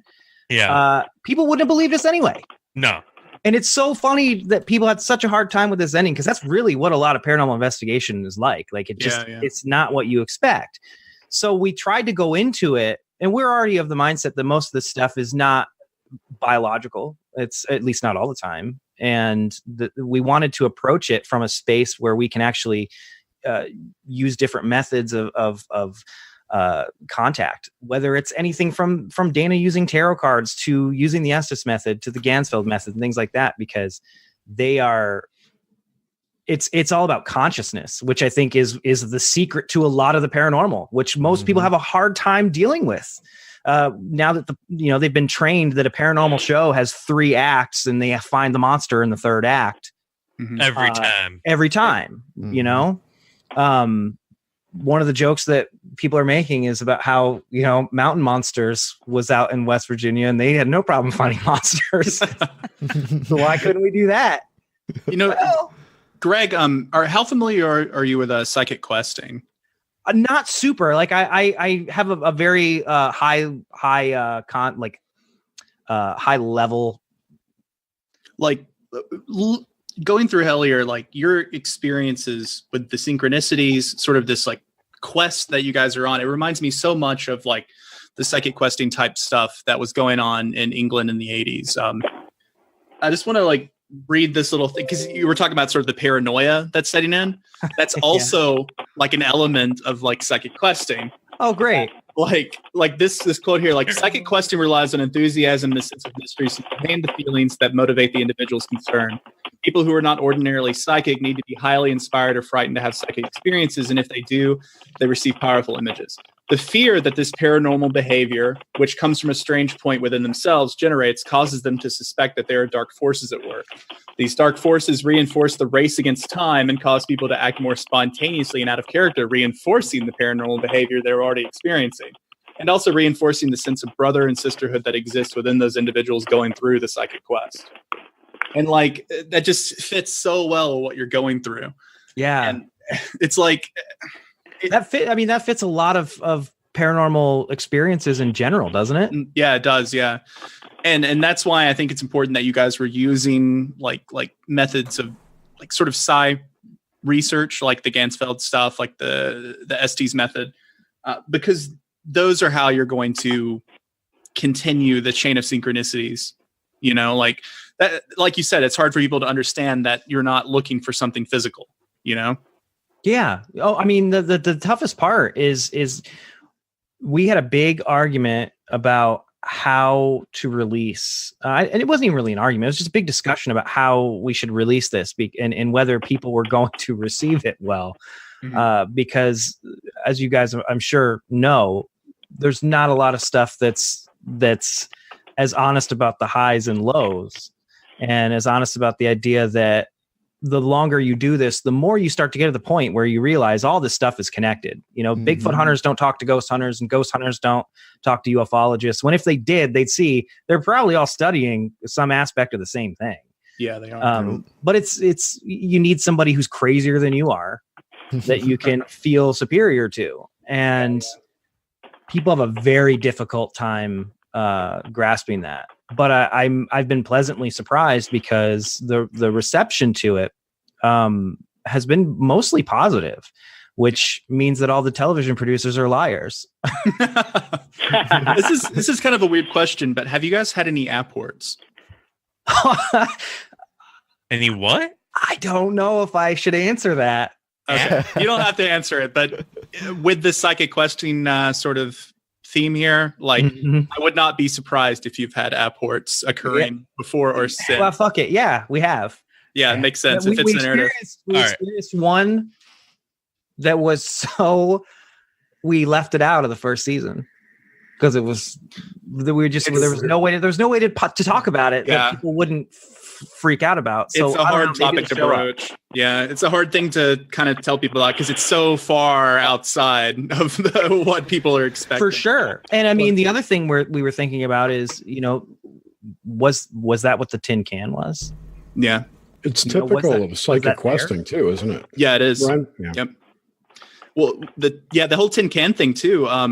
Just recently, I was listening to an episode of Tim Renner's show where he was talking about the Phantom airship thing in the 1880s, and one of the most famous Phantom airship cases involved a tin can being dropped out of the sky that had a message in it. No kidding. Yep. Oh my God. No, well, the tin can. I've got some homework. Dude, you gotta call. Yeah. You gotta call Connor and be like, "And we found this out." There you have your tie with the 1880s airship mystery. Yeah. That is insanity. I didn't know that. Oh. I mean, Connor's just talking about Bosley too. Oh, and Bosley, yeah. I've just been told you can all hear my typing. I want to apologize. I didn't realize. Sorry. I've been totally making fun of you on Discord. It's so epic. Yeah, it's good stuff. You should have said something, dude. I didn't realize. Dude, it's been all fashioned. Just leave it. It's all good. You don't have much choice. You have to leave it. You said something earlier. I apologize. The editing on this show is click to record and then click to end. There you go. Good man. Yeah. So I apologize to the listeners. You know, I didn't mean to. We heard the vacuum cleaner too. I just did that to Buster. I didn't do any vacuum cleaning. So someone did. Someone had a vacuum on. Wow. Yeah, no, sorry about that. I am. You know, I can like listen and do shit. Of course, I didn't realize. Everyone here is multitasking at the same time. I'm cleaning. I guess I'm just a loud typer. And I don't do the hunt and peck. I do I'm the full 5 or 10 finger typer, so I go fast. Jerry is a multitasking typer at the same time. We gotta get him once in a while with the same thing. Is that your keyboard, bro? Yeah, it is. Sorry. So, Greg, do you have any cons or anything you guys are going to coming up? So my wife and I have the Traveling Museum of the Paranormal and the Occult, and that's pretty much what we're on the road 3 weeks out of every month for the summer and fall. Were you guys at CryptidCon? Yes, we were at CryptidCon the last 2 years. Why didn't I meet you? Damn it! We don't. I know where you were. You were at the end of the first row when you walk in next to Taco and his friend selling T-shirts. Are you serious? We had to have seen each other then. It's not. We crossed paths. I looked at you a lot and I wanted to talk to you, but then shit got out of hand. So I know how it goes. I mean, the con stuff. Should introduce yourself, man. Yep. I did to everyone. I missed him. Sorry. I get it. I'm super intimidating. We'll go with that. It was Bobo. You were next to in the corner with Bobo. Probably. That's why that one looks cool. That Kentucky Con. It's fun. It's in Kentucky, cool. right? Is yeah, it? they do a good job. Yeah, we had a great time. Yeah. Spend most of our time standing outside, smoking and talking to MJ. Getting rained on. Yeah, getting rained on. Yeah. I almost got hit by lightning. That was awesome. You almost got hit by lightning, Jerry? Yeah. I missed that part of CryptidCon. It was a Saturday night. Bill Anderson and I were out smoking, and a storm blew in, a real fast storm. And we were counting between thunder and the lightning bolts. And it got to like 2 seconds. And we're like, oh, we should go in. And then we were at the, if you went out the front door and went to the right a little bit, you know how it went down? The ramp. Yeah, we were right at the top of the ramp. We both heard like static in our ear. Oh, God. Like, boom, right. It was a thunderbolt, lightning right next to us. Like, holy fuck. It was pretty scary. Yeah, I wish I would have came up to you, man. I saw you there. I saw both of you there, and just kind of, I don't know. Yeah, for the 2 days, you just kind of walking around. And you're like, it's the first convention I ever been to. And well, I mean, here's the thing about most of the people like paranormal nerds is we really are all pretty shy. I mean, I'm a bunch of it makes sense. Pretty shy. So you're standing there being like all these people coming up to you. Yeah, I get. And we're super we're all super weirdos, and probably I'm the same way. Yeah, I'm like a total wallflower at these things. Like, I don't like talking to anyone. you know, like in the corner, kicking the dirt and shit. Yeah. So I have a question for you, Greg. Like 60% of the time I'm out having a cigarette, just like I can't deal with all these people and all this shit. That's where we were, dude. That's where we were. That's where we met everybody. Was out on the porch. Go for it, Jerry. We met everyone out there. Like Jerry was saying, MJ, like ton of cool people out there. The best stories came from out there, especially the story that James missed because he passed out in the bathroom. But that's totally, yeah. If you came in the bathroom, I don't know, maybe 12, 1 o'clock. You brought up the consciousness. I was there, just sleeping in there. No one even knew it. No, and we were looking for it. So, dude, they had Kentucky bourbon barrel beer, which was like 9%. Oh shit! Fuck yeah, dude! And for a guy that like quit drinking for a long time, and you get down there and you're with that was the first time I've ever met Grimsteak in real life. Heck yeah! Yeah, like brothers. We fucking tore it down. Everyone tore it down that night. Jerry drove. Was it magical? It was magical. There's a lot of magic in the air. It was a magical moment, dude. We met in the parking garage. He come running across, and I picked him up in the air and I twirled him around and shit. Yeah, it was great. We've been doing this show for over a year at that point. And all we did was meet in a Grimerica chat room. Yeah, which we are live right now. James, which is where they met. Yeah. James is spiraling. Yeah, we met in via Grimerica, like Darren and Graham. Let's bring it back. Grimerica. Yeah, we're spiraling. Shout out to them. Jerry, you had a question for Greg? Yeah, I did. Yeah, go for it. You brought up the connection to consciousness and the paranormal, etc. And I was talking to MJ Dixon about this a few weeks ago on my show, and how that some of these EVPs, if you will, get projected by the operator of the device onto the tape or the device. And I think that's far more common than actual real EVPs on a digital device. I absolutely agree. I think that type of thing happens. I think it taints entire investigations, frankly, which is why one of the things that we're big proponents of is there's a big problem with fear in the at least the ghost hunting community, the community that we run in the most. which I think is obvious why all the television shows promote that every single thing is a demon. Like it's just constant. Like it's literally in every television show about ghosts. They're all fucking demons. Hashtag it's a demon. Everything is demons. Everything is demons. Everything. No, and I get that. And I don't know why it has to be in that context instead of a scientific investigation. You know, they got to make it dark, otherwise it won't sell on TV. Well, that's what they think. I mean, that's what they say. But the thing is, a lot of them don't want to take any risks. So they know if this worked, let's do a variation on that. Yep. And that has demons, and it just trickles down.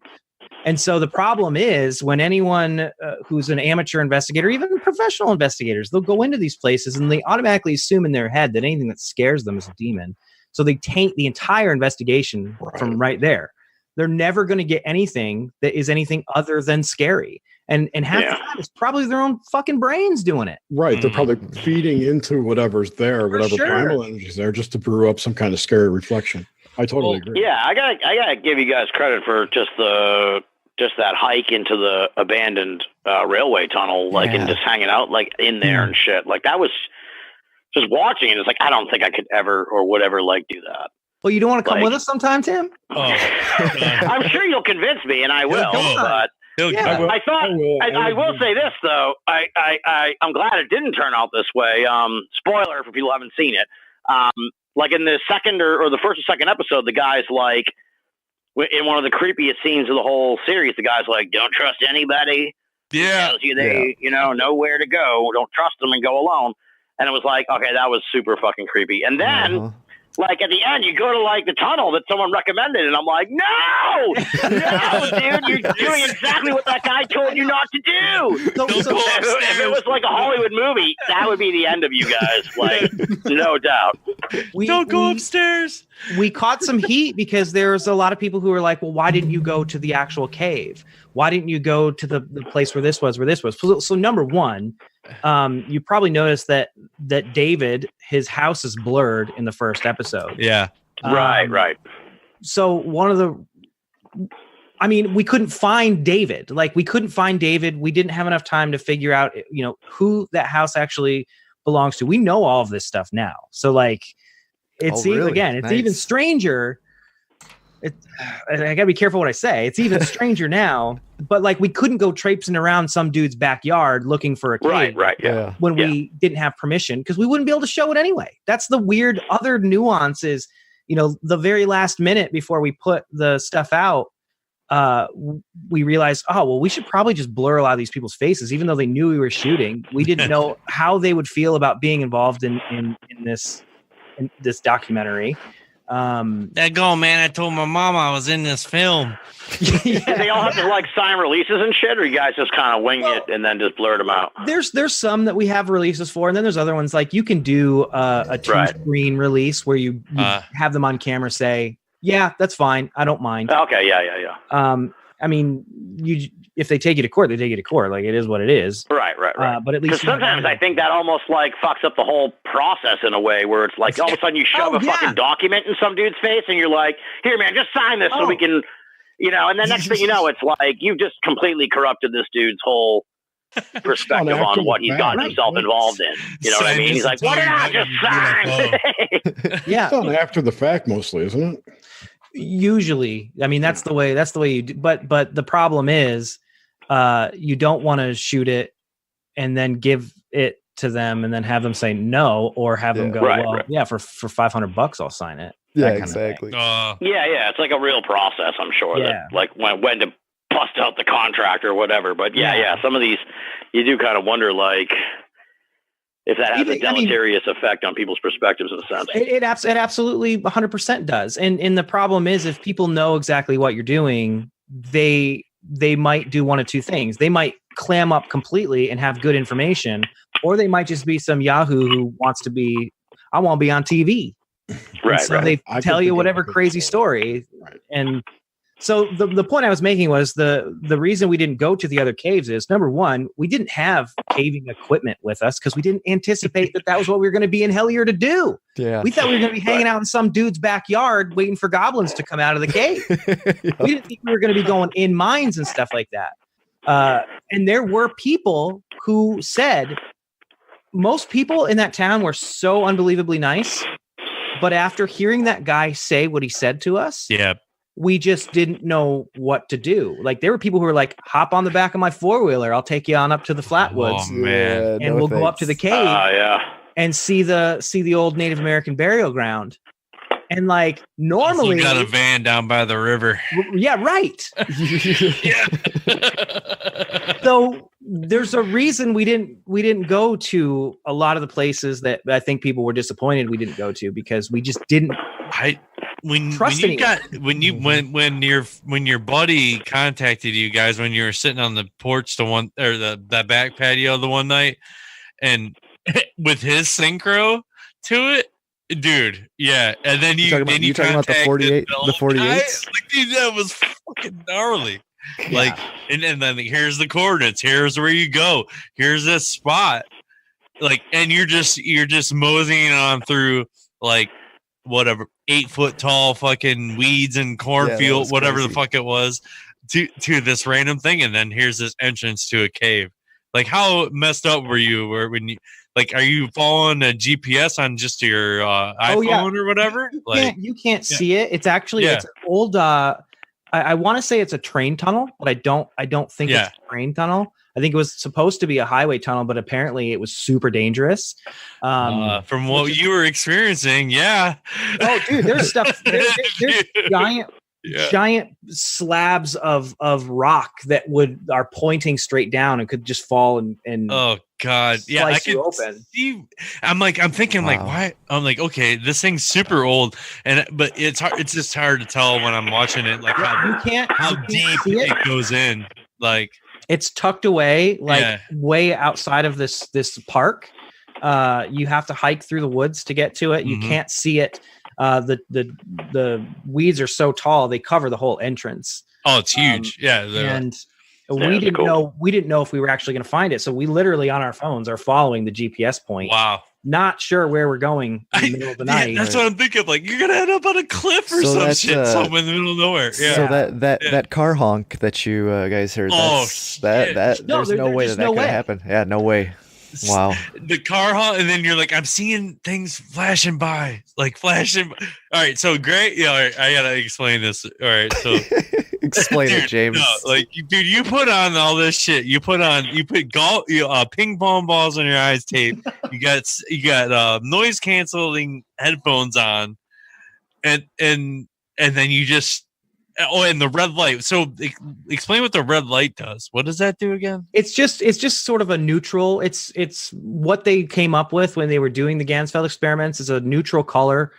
So when it flashes on the ping pong balls, it just kind of melts away. The idea is just have it as much of a sensory deprivation thing as possible. So like, that way there's a bright light and nothing's going to break the light. You're just going to be staring at nothing. Is it almost like just closing your eyes and staring at the sun? Sort of. Yeah. Exactly. That's exactly it. Blank sheet. Exactly. It's warm, whatever. Well, obviously the sun is warm, but I mean, I get the visual. I guess that's what I was looking for, like the visual aspect of it. It's so basically so that if you open your eyes while you're doing it, you're not distracted. You're still going to see that same thing you'd see with your eyes closed. Right on. Yeah, so then I got a question for you, if possible. Yeah. I was just gonna say, watcher, anybody else? I mean, like, just pipe in. I suck. Oh, no, I had a question for Greg, but someone else, watcher or whoever, Jimmy or someone else. I don't know. If someone else have a question, I just want to jump on. I do. Yeah, if you can hear me. Yeah. So I'm wondering at the end there, when you were in the cave, do you feel like you came in contact with something supernatural? I mean, that was the overwhelming impression. Yeah. There was something. I've said this to a few people, and it might be more of a thread in the second season. Is it really felt as we went to things kept happening in such a pattern. It was like hitting a pressure plate and then it activates something else. And then we hit that and then does something else. I felt, and I don't have a really good way to illustrate this other than just the way it felt. I felt like we were doing a ritual was really what the entire visit to Hellier felt like. It was some kind of a ritual for what I don't know. Or an initiation. Or an initiation. Right. There, that's probably an even better way to put it. Yeah, it's an accidental initiation. I read a book like that. And it felt like that was being noticed when we were in the tunnel. That it felt like something noticed. And that is a strange feeling that hasn't really gone away since then. Oh, man. And that solidifies my suspicions that a secret society is behind the notes and stuff. Oh, man. But I've only watched the first episode and a half, so I don't know where I'm at. Well, I mean, there is. You're way off. You're way off. There is the thing in. Yeah, you don't get it at all, dude. No way. Okay, never mind then. There is the thing in Cypher, the UFO Knots, where he mentions that the gematria or his cipher number for the name Terry wrist equals like secret chief or whatever. Yeah, it doesn't. I looked it up. It doesn't. Well, like it's not. Find out, Jerry. It's not the gematria. It's like it's Greenfield's own like cipher. Yeah. What'd you find out, Jerry? It's not a grammatical match for 192. It's one, and I put it into the chat. Yeah. It does. It's not like Kabbalic gematria. It's like Alan's own like cipher that he made for the UFOnauts book. All right. Which begs I got a question for you, Greg. Sorry. I was going to say it kind of ties in too that if it equals that because of Greenfield's cipher, there is the distinct possibility that the Terry Wrist character was created whole cloth by Greenfield in the first place. Ooh. So, holy shit!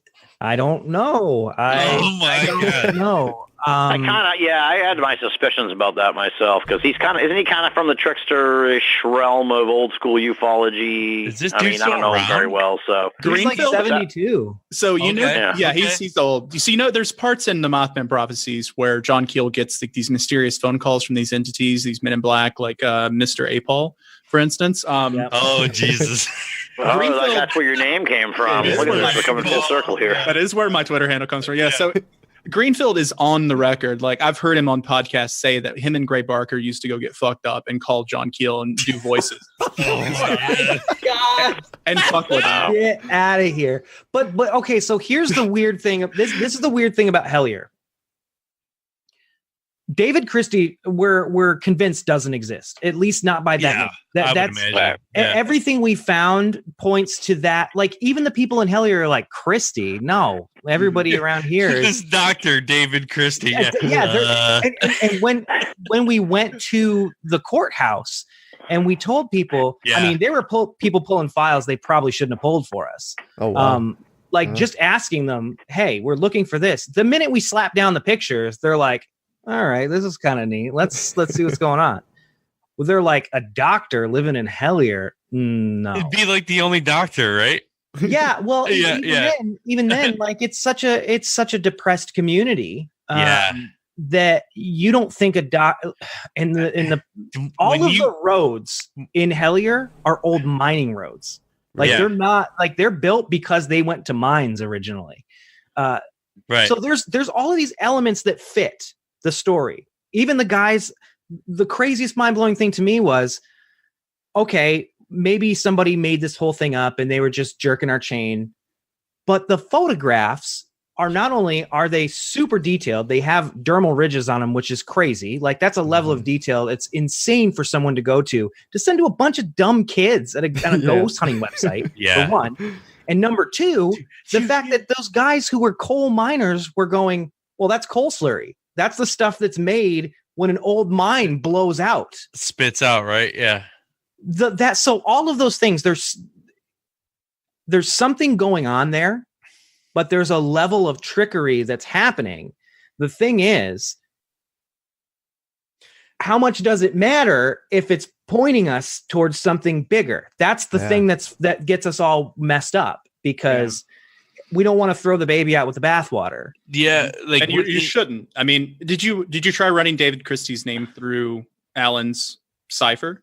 Oh yeah, that's been Carl's whole thing. Like he's gone down that rabbit hole. He has a serial killer notebook. Cipher value. He knows what's up then with this that he spent the last year running through. So anytime we have a thing that pops into our heads, he can be like, oh no, I've got the cipher value for that right here, and he'll find it. and then we can figure What it about out. the IP address of the emails? Did they come from anywhere other than a public place? Canada, right? So David Christie's came from Canada, at least whatever they were routed through was in Canada. Yeah, proxied through there probably. Yeah, there's a whole episode that covers this. You haven't reached yet, guy who only saw the first one. Here's something that wasn't Whatever happened with the IP address. Yeah. This wasn't overtly covered, but we even ran the photographs through for EXIF data. So every photograph that's taken, at least with a GPS capable phone, has GPS coordinates baked right into it. Yeah, it's a data log, right? Yeah. Yeah. So we ran all of them, and they were taken with an old Canon Power Shot. So an old person's camera. Yeah.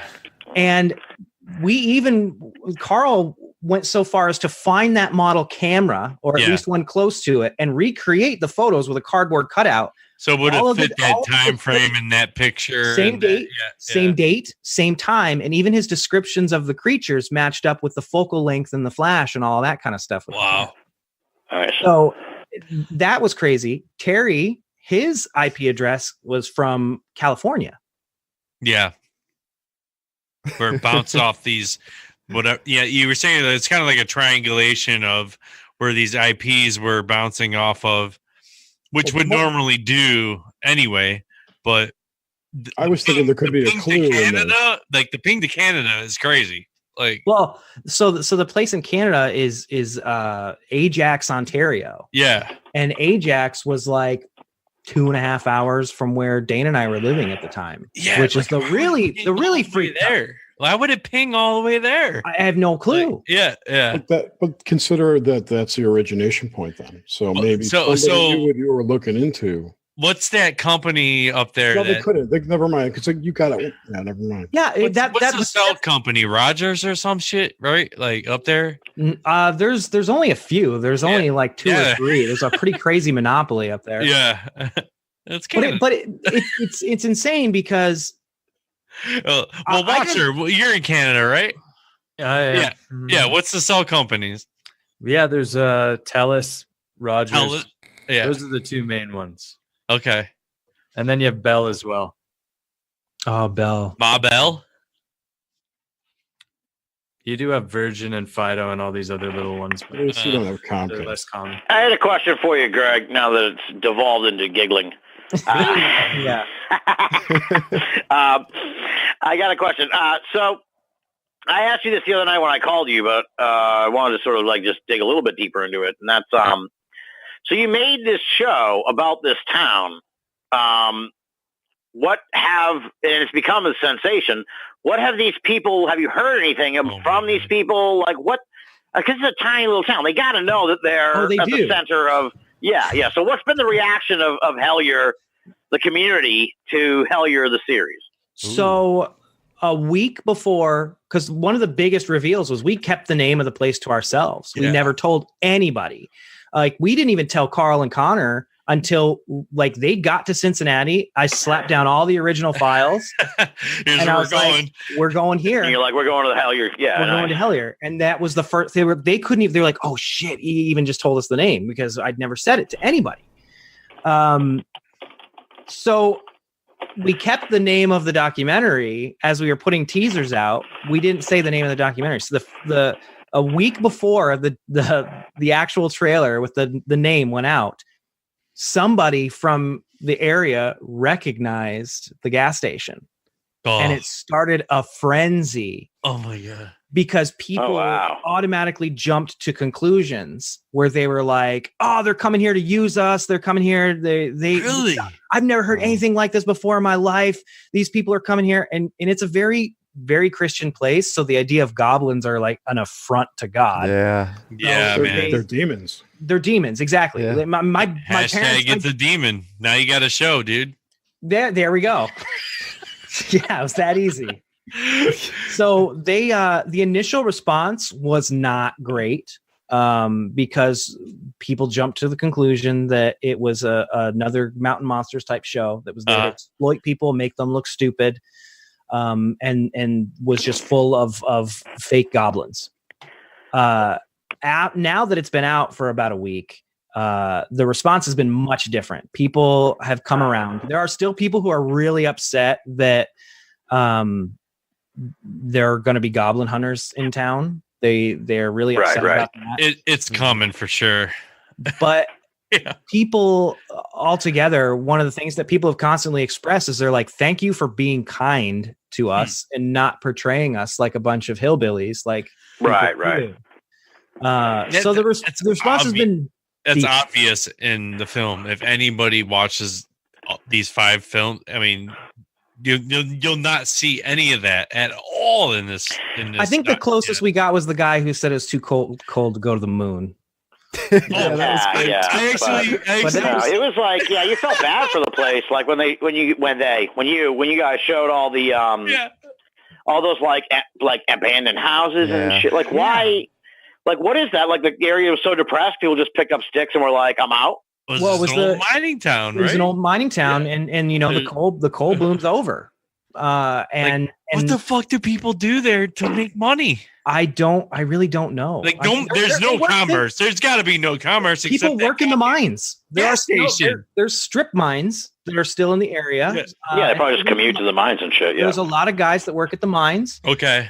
But again, you know, like those two cool guys you were talking to down the one side road. Yeah, like they were miners. To be like they were miners, really laid back and like, oh yeah, man, fuck that. They were the ones that told you about the slurry going out of the mines, right? Yep. Slurry, yeah. And I have to stress, everyone was super nice. I mean, they were standoffish, and I don't blame them. We don't look like we're from the area.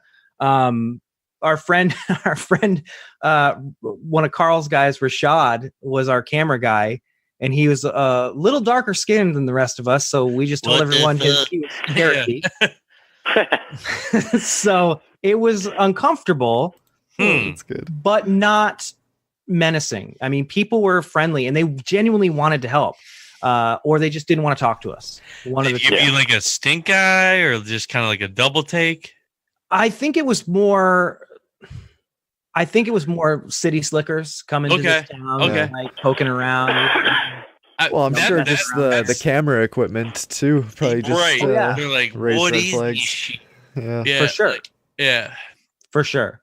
And at the same time, like you were saying, like as you're talking to people, of course, okay, you're a city slicker. You're in town and you have gadgets and shit, and like you're pointing gadgets at these people, but then you and Dana's your soft tones and you're just talking, and then they start like, I've never seen shit, and then like 5 minutes later he's like, I seen the fucking UFO over the football field. Right? Yeah. So that is the lead. That is the synchros to the next thing. Like that's. It was like Wren was talking about with this where it leads you on to the next thing and the next thing and the next thing, or whatever that. What's it called, Wren? Psychic questing. Yeah, there you go. Yeah, because it's all consciousness. Like I'm blowing past ufology, all that shit, and the only thing I'm in is consciousness and the electric universe. I'm out. That's all I got. And that's the direction that I think we're all steadily headed to. Yeah, I really think physics. Don't forget ether physics. Oh, the ether physics. Yeah, you can find me there anytime you want in the ether. It's all connected somehow. Absolutely. People viewing stuff through their own lenses. Greg, you mentioned the name Ajax, or that town in Canada. What was the name? Do you have the name of the town in California that you said the other? Pinged off of. Yeah. Not off the top of my head. I don't even think we included any of that in the doc. I want to say it was Northern California, I believe. I just don't remember. It just said wheels spinning in my head because the name Ajax, that's from the Odyssey. And one thing that John Keel mentions in the Mothman Prophecies, he actually says they assumed very real personalities and were real to him. But I knew that in most UFO contexts, the entities use names adopted from ancient Greek and from mythology. So the fact that comes back to a town named Ajax really sort of, I don't know. It's funny too, because there was a comment on YouTube that said, like, how are you not saying that Ajax isn't connected. Yeah, and I never put it together. That would be the exact same kind of name that, like, let's say, a Space Brother would have given a contactee back in the 1950s. That's insane. Which is the environment that someone like Greenfield came from. Why the Greek? I don't know why Greek. That's just, like think of Mr. Apol, like Apol, Apollo. You had a lot of names that either look Greek, or they look like, if you're familiar with the occult, you have like barbarous names and different invocations. A lot of the UFO contactee like entities would use names that were very similar to like barbarous names that would appear like in the Stele of Jew and things like that. So what are the chances that these things are thought forms from ancient Greece that have just become powerful? Ancient Greece. That's interesting. I mean, I know some people like Gordon White have mentioned that people like the Egyptians and the Greeks were basically masters of, let's say, like dream technology of magic, right? So, like Inception? Well, sort of. So the whole purpose of something like the Book of the Dead was to basically give you instructions for what to do when you die. Okay. Right? To tell you, like, it's like immortality technology. Go towards the light or not go towards the light? It's deeper than that. More like deeper. More like how to avoid the crocodile that's going to try to eat your soul in the after. Okay, yeah, he's scary, so you don't want to go towards the crocodile. How to properly take the pennies. I know. So he's put forth at least the idea. Only the pen man will pass. Some of these maybe Egyptian or Greek sorcerers still exist in let's say the realm of dreams, right, in some form or another, because they figured out how to stay there. And how to live in that space. So, I mean, I don't know. It's like I mentioned before earlier in the call. Like Josh Cutchin says, like a lot of this is a ghost story, whether or not it's UFOs or Bigfoot or fairies or whatever. It's all one big ghost story. Did you find any Native American myths around this area? Oh God. I mean, one of the first things people told us was, the stories about how the Native Americans from the area, they wouldn't settle the land because the land was bad. They would hunt there. Wow. But you were not supposed to settle there. That's interesting. And in the Appalachians, there are those stories about the Moon-eyed people who were the diminutive little people, humanoids. Yes. That was what you were talking about earlier, Watcher. They're little people. And the little people also allegedly have long-standing contracts with the original settlers of that area. Oh man! From the research that I've done on it, there's an interesting place there near there too called Cashiers, North Carolina. I think it's North Carolina. Where there's a website called Airships Over Cashiers. They have tons of UFO activity. Oh man! Really? Even the name Hellier. I mean, I know it means like you mentioned, Watcher. It means like someone who tiles roofs or something like that. But it has the word hell in it. Right. And that ties into the whole sort of Lauren Coleman thing where the names of places matter. Places aren't called like the Devil's Elbow for no reason. Right. Person, place, thing. Yeah, absolutely. Also, have you read the Block Saga? No. So the entrance into the underworld is a place called Hell, supposedly. Which is interesting. I mean, it's just everything from the idea of the name of the town to the fact that the town is a mining town where there's a mine in somebody's backyard, like to the stories from the Appalachians of the little people. The more that we looked into it, the more we would find people telling us stories where they're like, oh, my grandmother used to talk about the holler goblins and she was dead serious. Or my favorite one just came in like two days ago. There was a woman who emailed who said, my grandmother, she used to tell us, don't follow any kids into the woods.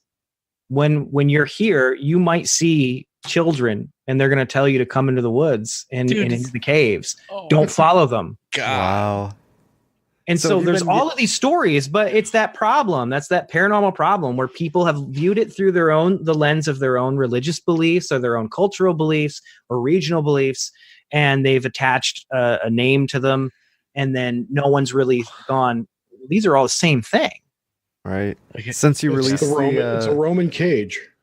They put everyone's mind in a cage. Since you released the the series, have you been getting a lot of reports? Like, have people been flooding you with different goblin reports or anything? Oh yeah, I mean, I can imagine. I mean, I've seen some of the reviews. The first one has a shit ton. Oh yeah, I think it's funny to see the way that people taper off because you see exactly what they can't take. So like, you're exactly right because they're like, "What is this shit?" And then they don't know how to process it. No, I mean, part of the discussion about putting Hellier out and how we were putting it out was we want as many people to see this as possible because it's ongoing, and this really is a prologue to a bigger thing. I would imagine. So putting it out for free on as many platforms as possible. It just went live on Prime. Like I was just going to say, you're on. That's what I thought. I heard that today. Yeah, that is awesome, man. Yeah. And thank you so much for doing this, man. Like it's just incredible. Oh God, thank you guys for watching it and for talking about it because that's really what we wanted. It sparked up, and then we all just jumped on it. We all, dude, for sure. That awesome. The Mysterious Universe interview did it. Oh, that's because I right when I heard that, I watched it that night. Like that was a big. That's great. Yeah, and that's what sparked it all up. And then we all jumped on it, and then like we talked to we have. Washer's a new a person to our group, and he fits right in, and he's like, bam, and like here she is, and he's throwing synchros out with the fucking show. Love it. Yeah, that's the other thing. That's the other thing we've noticed, which is interesting, is we've been joking about how once you watch it, you're part of it. Yeah, and that's because it's been happening to people so much, and it feels like we made something that the phenomena wanted us to make, which is a strange vibe. Yeah, for sure. Yeah. You're familiar with Grant. There he is. I'm like, where's Tim? There he is. Yeah. I'm here, man. I put it on mute so I can fucking type. Yeah, I was fucking him up. Typer. He's got a typewriter back there. I got shit to do, you clown. Wait, I got a question. Typewriter. Greg, you're familiar with Christ. Grant Morrison? Yeah, no, the passion is infectious about this series. It's infectious, the excitement about it. I mean, that means a lot because it's been interesting to see the response. I would say there's 75% positive, but the people who feel ripped off that they didn't get a dead goblin at the end are come on, they're very vocal. It's not okay. I've said this to you, dude. I don't understand how anyone could possibly think that they're like, maybe I'm just to have my wits about me, but it's like if you caught a goblin, dude, you wouldn't wait 6 months to release the making of how you caught the goblin. You'd be like down there. Yeah, you'd be like, dude, I caught a goblin, man. Like, look at me. I'm on the news tomorrow. Yeah, no shit. Yeah, what are you gonna do with the goblin on ice for 6 months anyway? Selfie with a goblin, everything, dude. Yeah. So I just wanted to bring up with Grant Morrison in mind, and how the Invisibles turned into a hyper sigil for him. Yes. Right. Maybe you're in some kind of track like that where you're creating what's happening, or you're at least influencing what's happening in a sigil manner. There are elements, especially stuff that happened right after we wrapped the first season, and we knew we'd shot all we could at the time, where it certainly felt like, are we subtly influencing the future of all this stuff? And then there's another element where we're starting to get concerned. And again, I don't know if this is too high concept, if this will show up in the second season or not. There's a part of us that wonders if we're affecting the past too. Oh man, dude. Absolutely, you probably are. Yeah. I mean, that's I retro. Oh, weird. That's interesting. Yeah, retrograde causality of the situation. Yeah, magic can be retrocausal, and it can do that sort of thing. So yeah, I wouldn't be surprised if that's what's occurring as well. You discovered all this shit in this fucked up little town. Yeah, not even fucked up. It's just what happened in this town. Well, I mean, then there's a point to it. It's like, did we even really discover it? Because we're just following wherever it's leading. You know, about it being sort of infectious. I've said this before on other shows, but this idea that the paranormal is almost like a mind virus in and of itself. Oh, for sure. it's almost like the cordyceps virus or cordyceps fungus that infects ants. Right, it manipulates an ant's nervous system, causes it to crawl on top of a large stem so it can disperse its spores as much as possible. And in some ways, you see the same sort of thing happen with anything paranormal related. It picks a host.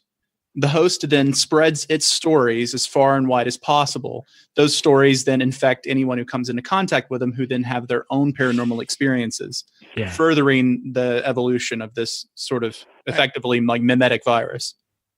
Which makes us all go, because that's the discussion we've had. Yeah. Which makes us go, should we even be doing this? Yeah. It's something you should be thinking about for sure. I mean, okay. So, talking about that right now and sitting on that porch and asking questions into the ether right out in front of you in blind darkness, and you're getting shit answered by Connor spitting it out. Like, oh yeah, what fucking happens, dude? Like, well, what is that like in that experience at that time? Like, we've continued to work with that method, and we've tried different variations of it. I mean, one of them we did because we started shooting stuff for the second season, where we'd been apart for a year, and we all got together and we just threw down all the files and all the crazy shit that we'd gotten into. Right. And one of the things that we did is we did a variation of that was even more insane. With the implications of the session are insane, but a lot of things popped up now a year later, where a lot of the stuff that didn't make sense when we were doing the session at the time, a lot of the phrases and a lot of the names and stuff make total sense now, which is that whole idea of, when we talked to John Tenney, that I think in the last episode, and he's like, this stuff won't make sense to you on a linear timeline. It rarely ever does. Yeah. And we're seeing that more and more. But again, there's that idea of what are we setting something? Are we kicking some kind of a message backwards to tell us at that moment you're doing the right thing, or maybe you should change what you're doing? We've all started to turn out that you sent the email to yourself. Holy situation. If you I can't even handle that. That's exactly what happened. That's why it pinged in fucking Canada. Yes. That's why it pinged in Canada, dude. Yeah. Oh my god. Jesus. No way. Oh. Yeah. I don't know. Okay, and I got one more like end to this scenario. So yeah, Connor did that part, and then you're okay. So you guys, all right. I'm gonna go over my note here, and it's only a paragraph or so, but I gotta ask you this shit. Okay, so with the sensory cancellation shit on, you got all this shit on your face. You got the fucking ping pong balls and everything, and so take ping pong balls to your eyes. White noise cancellation to really like jack up your senses, right? So yeah, you got that on. You got the red light on, and then so I mean, I think I remember you saying it was about maybe 15 minutes for this whole thing. So you're experiencing this shit. So you get visions. You start seeing these visions, and then so you begin to see like a ring of trees. Like you're seeing this shit above you, like swirling around. I mean, like the beginning of that. Like, take me through this experience. Like, I mean, like I have it written down, but I want to hear this shit from you, because obviously you're going to explain this better than I can. It was I'd done the Gansfeld stuff before, and I'd seen stuff before, and there's a lot of there's a lot of skepticism about what people are seeing. Is it suggestive? Like, I want to see a UFO. I want right. Okay. And I mean, where our heads were at with a lot of that stuff was definitely in UFOs. How long were you in that tunnel before you started that process? I don't know, maybe an hour. Okay, so not long. Yeah, you're not too going long. out. Yeah, you're getting set up. Yeah, and then boom. Okay. But what I saw seemed a lot like a traditional abduction scenario where these alien entities were looking over top of me while I was laying in an open field in a ring of trees. Yeah. And you were probably in a crop circle too. See, now that's interesting because I didn't even look beside me. I just was looking straight up. Because the weird thing about if you ever do the Gansfeld, it's you're aware that you're doing it. It's really hard to get into that mode. Yeah. And if you move your eyes too much or you move your body too much, you kind of snap out of whatever vision you're having with it. So I was very careful not to move. So all I was seeing was a fixed position, a ring of trees, and then these entities that had blue eyes looking down over top of me, and they looked like aliens. I started to get distressed during it, and that's when it cut out. Like the white noise should have continued to keep going, but it stopped, and it completely broke the session right before it got too intense. What it means, I don't know. I couldn't tell you.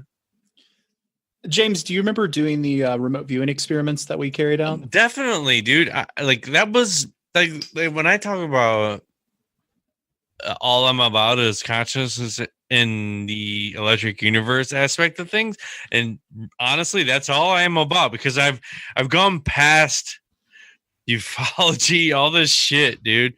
Because it all comes, we talk about this circle, and it comes back around into this little thing of self and in expanding self-awareness and consciousness and trying to connect to there you go, I'll say it, the ether. Like if you can connect into that, you can see, do whatever, anything. Like and if an entity or whatever is trying to contact Greg and show him what the fuck happened in this tunnel, he's looking up. He's on the ground. He's seeing tall trees above him. So it's like arrowing towards a circle. And then this fucking face comes over his head. And then boom, the white noise kicks out and he wakes up. And like at the time he was supposed to, because other than that, he probably would have doo-doo in his pants. No doubt about it. I would. No shit. No fucking shit. No fucking way. I would. Yeah. What if these entities are ourselves in the future? Yeah, you could say that. You could say I contacted on the far side of the universe. Like God, the sky's the limit. Right at that point. Totally. Yeah. It's so hard to explain. And as far as remote viewing, like Wren, you were just saying, like I've had some decent success in remote viewing a couple of times, and it's all about letting go. Yeah, that's why the Gansfeld is useful, because it helps you get into that mindset a little easier than just trying to do it without it. But the experience of it, I mean, you've done the remote viewing experiments. It's the same sort of experiential thing, like seeing the things in your mind's eye, and the experiences you have. And I mean, with the seeing the entities, I've always sort of thought about when you do magic or you use psi or you whatever, it's basically the same thing. I think you stand out to things that are like flipping on a light in the dark. Yeah, they can smell it. You're right? in between this flicker. And then kind of looking down at you sort of makes me think like they're like, oh, what is this monkey doing? Well, you hear Travis Walton, you hear all these stories of ufology related experience of an abduction. Mm-hmm. And then here's Greg laying it out for you of a slight abduction, and something cuts it off. Is it consciousness? Is it the consciousness of the people that are surrounding him at the time to keep him safe? Is it something greater than that or lesser than that? That's the weird part of it, because all of a sudden, bam, Buffer hits in. He's out. Like right when it was about to get fucking scarier. Yeah. Like compared to, or not compared, according to what you were saying at the time. Yeah. Like, I mean, it certainly felt that way. It felt like it felt like waking up in a dream right before you die. You know what I mean? Like something bad is going to happen, and you wake up and you're like, "Oh, geez, thank God that was a dream." That's and sort you of had what this shit. Like. Yeah, you still have all this gear on. You had all this stuff on, and then so you don't hear Dana. You don't hear anything, right? You're just visualizing what's in front of you. You're seeing this stuff, and all of a sudden, bam, it's gone. Yeah, like that quick. Yeah. And then what did that do? Because all you're hearing is white noise. Yeah. Really loud. Like, and eventually what did that do? It turns into a hum. Yeah. Okay. Oh, it's a shock. It's like a jumping into ice water. Oh my God. Because all of a sudden it's just gone. Because normally the sessions that we use with the white noise, they start out slow and lead you in, and then they lead you out slow. So it's not a shock. Yeah. But because this stopped when it did, it was just and it was done. Man. So what did like Connor say when he ended his thing? Well, I guess it was on film. If you want to watch, go to like episode 3 or whatever when they were doing that on the porch. But I guess you could see what he went through. Yeah, I mean it's always a different vibe when you're doing the Estes method because there isn't a slow lead out. You just kind of tap them, and they're so into it. There's a really weird thing that happens with this where. I hate ghost boxes. I think they're a joke. I mean, it's a broken radio. I really don't see the value in them as specifically as a tool for communication with whatever. But the way that they're using it is what's fascinating to me because I have a sneaking suspicion that what's really happening is the radio itself that's spitting through channels and just spitting out DJs. I think what it's doing is it's keeping the conscious mind busy, listening for things of meaning, while the unconscious mind is having things psychically slipped in that they spit out that makes sense. Yeah. That's what I think is happening with it. And so a ghost babblefish. Kind of, yeah, for sure. Well, I've never heard of that. Ouija boards work on the same principle. Bingo. Ouija board. Like it's a less high tech version of it than the ghost box. But a lot of times, if you look at people who channeled from a Ouija board, like say James Merrill, who wrote Change Your Light at Sandover, or Jane Roberts, who wrote the Seth stuff, they start out using the Ouija board, but then they don't need the Ouija board anymore because they can channel stuff directly because they've established a line of communication. And I think that what's happening with the Estes method, and we've watched it, we've watched tons of different people use it at this point, both on paranormal investigations and doing stuff related to Hellier.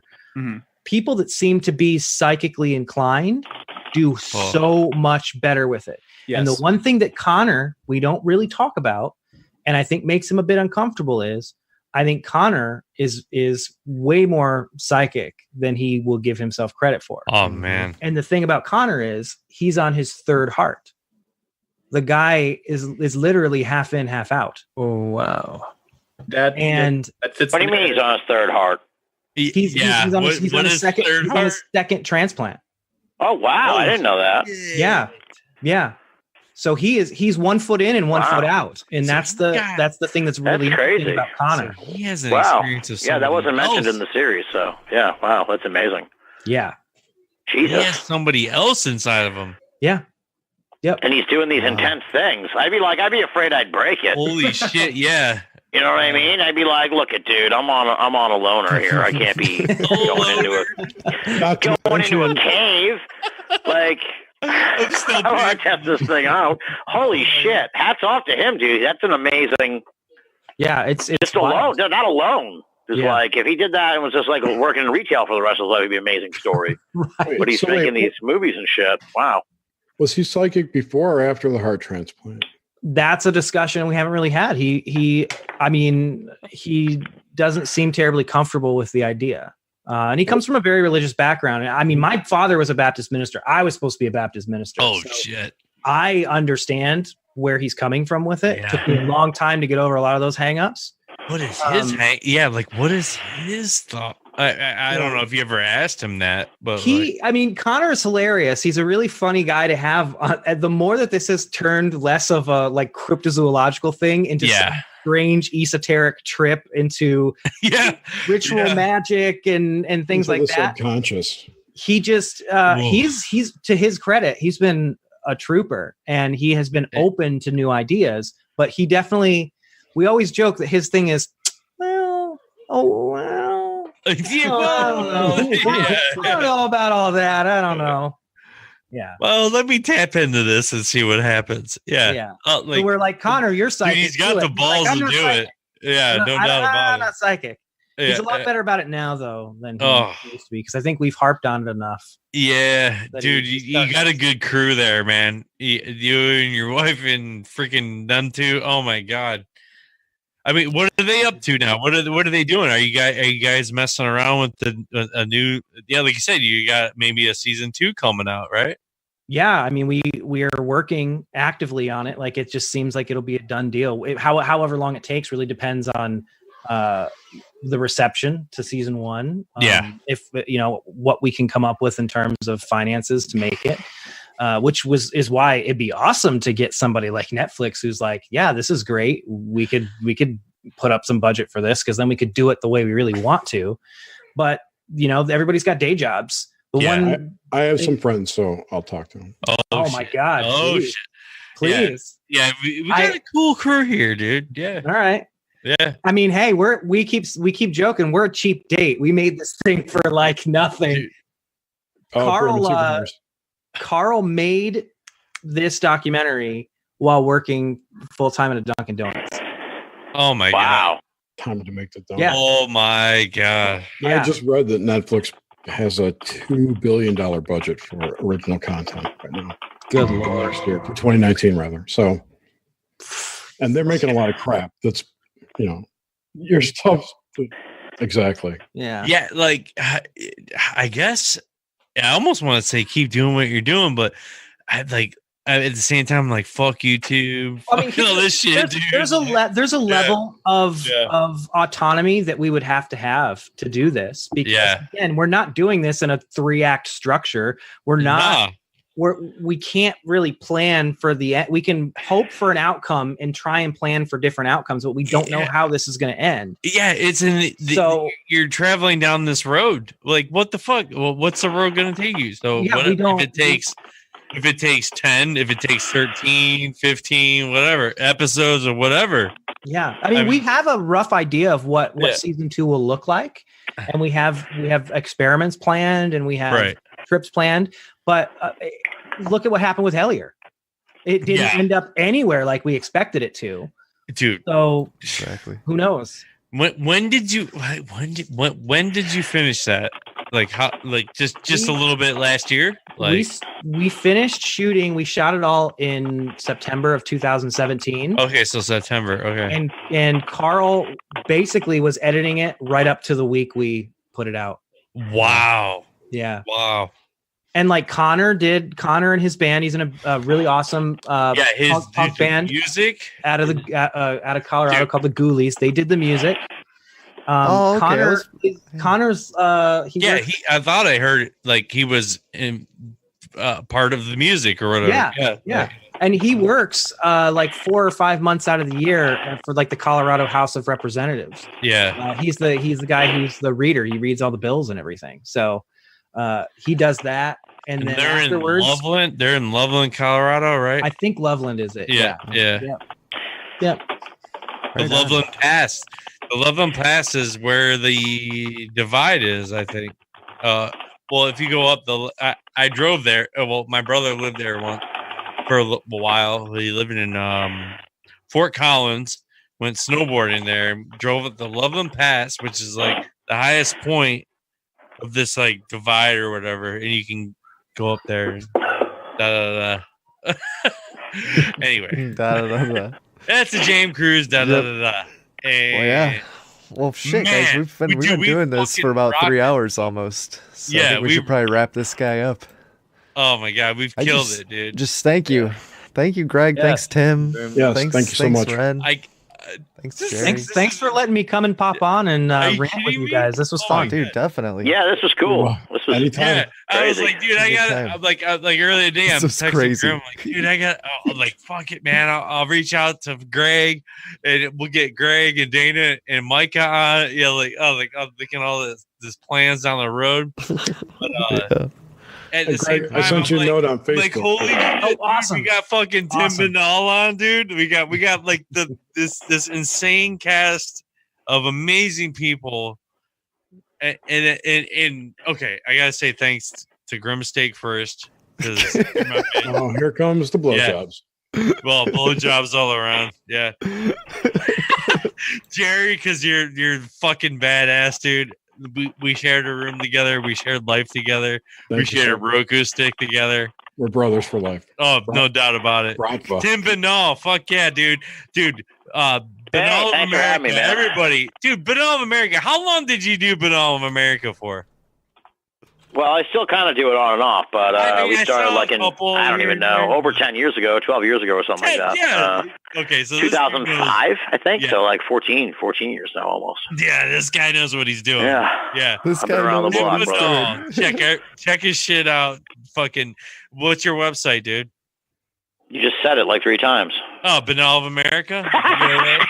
Yeah, Binnall of America. I work for Coast to Coast mostly now, so go to Coast to Coast and read the articles. I write those. You can see my name on them. So that's my main line of work now. I meant to say. And listen to Tim's show with Greg Bishop on Radio. Greg Bishop, dude, fuck yeah.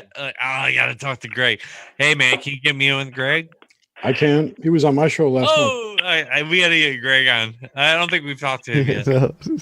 Yeah, send him an email. We'll do your show.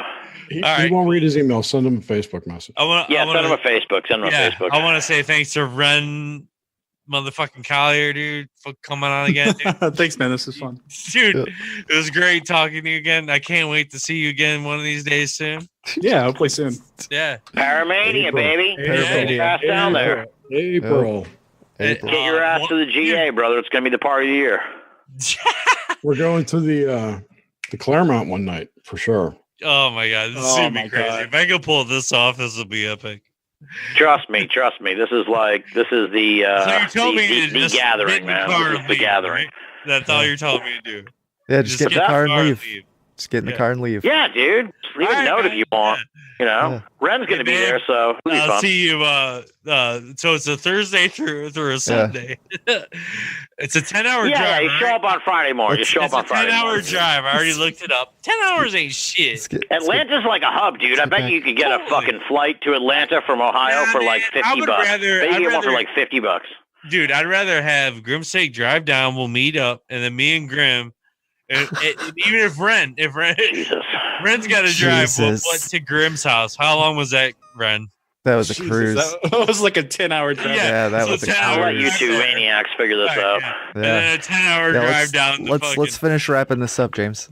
You got this. I am. Mother. Dude, it's like I gotta go, man. Wait, just thank Greg. Thank Greg, and you'll be done. No, man, I thank Wren, and then exactly. I want to thank Greg fucking Jesus for joining us on the dude. And he's sober.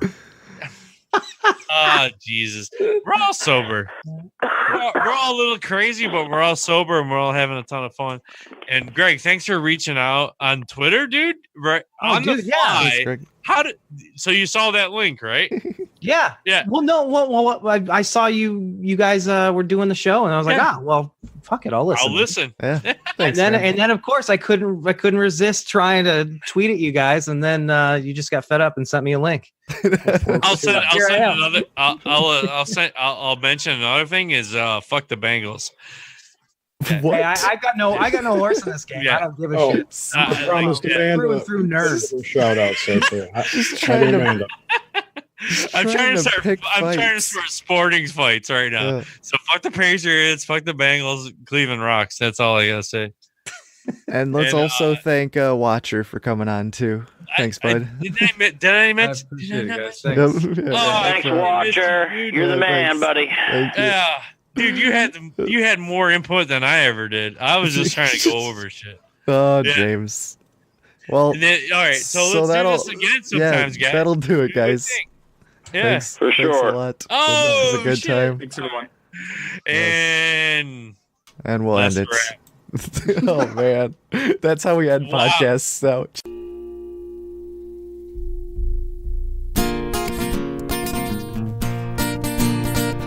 Man, do I sometimes feel foolish breathing over these musical sounds, but it is a catharsis on many levels when you get it all down.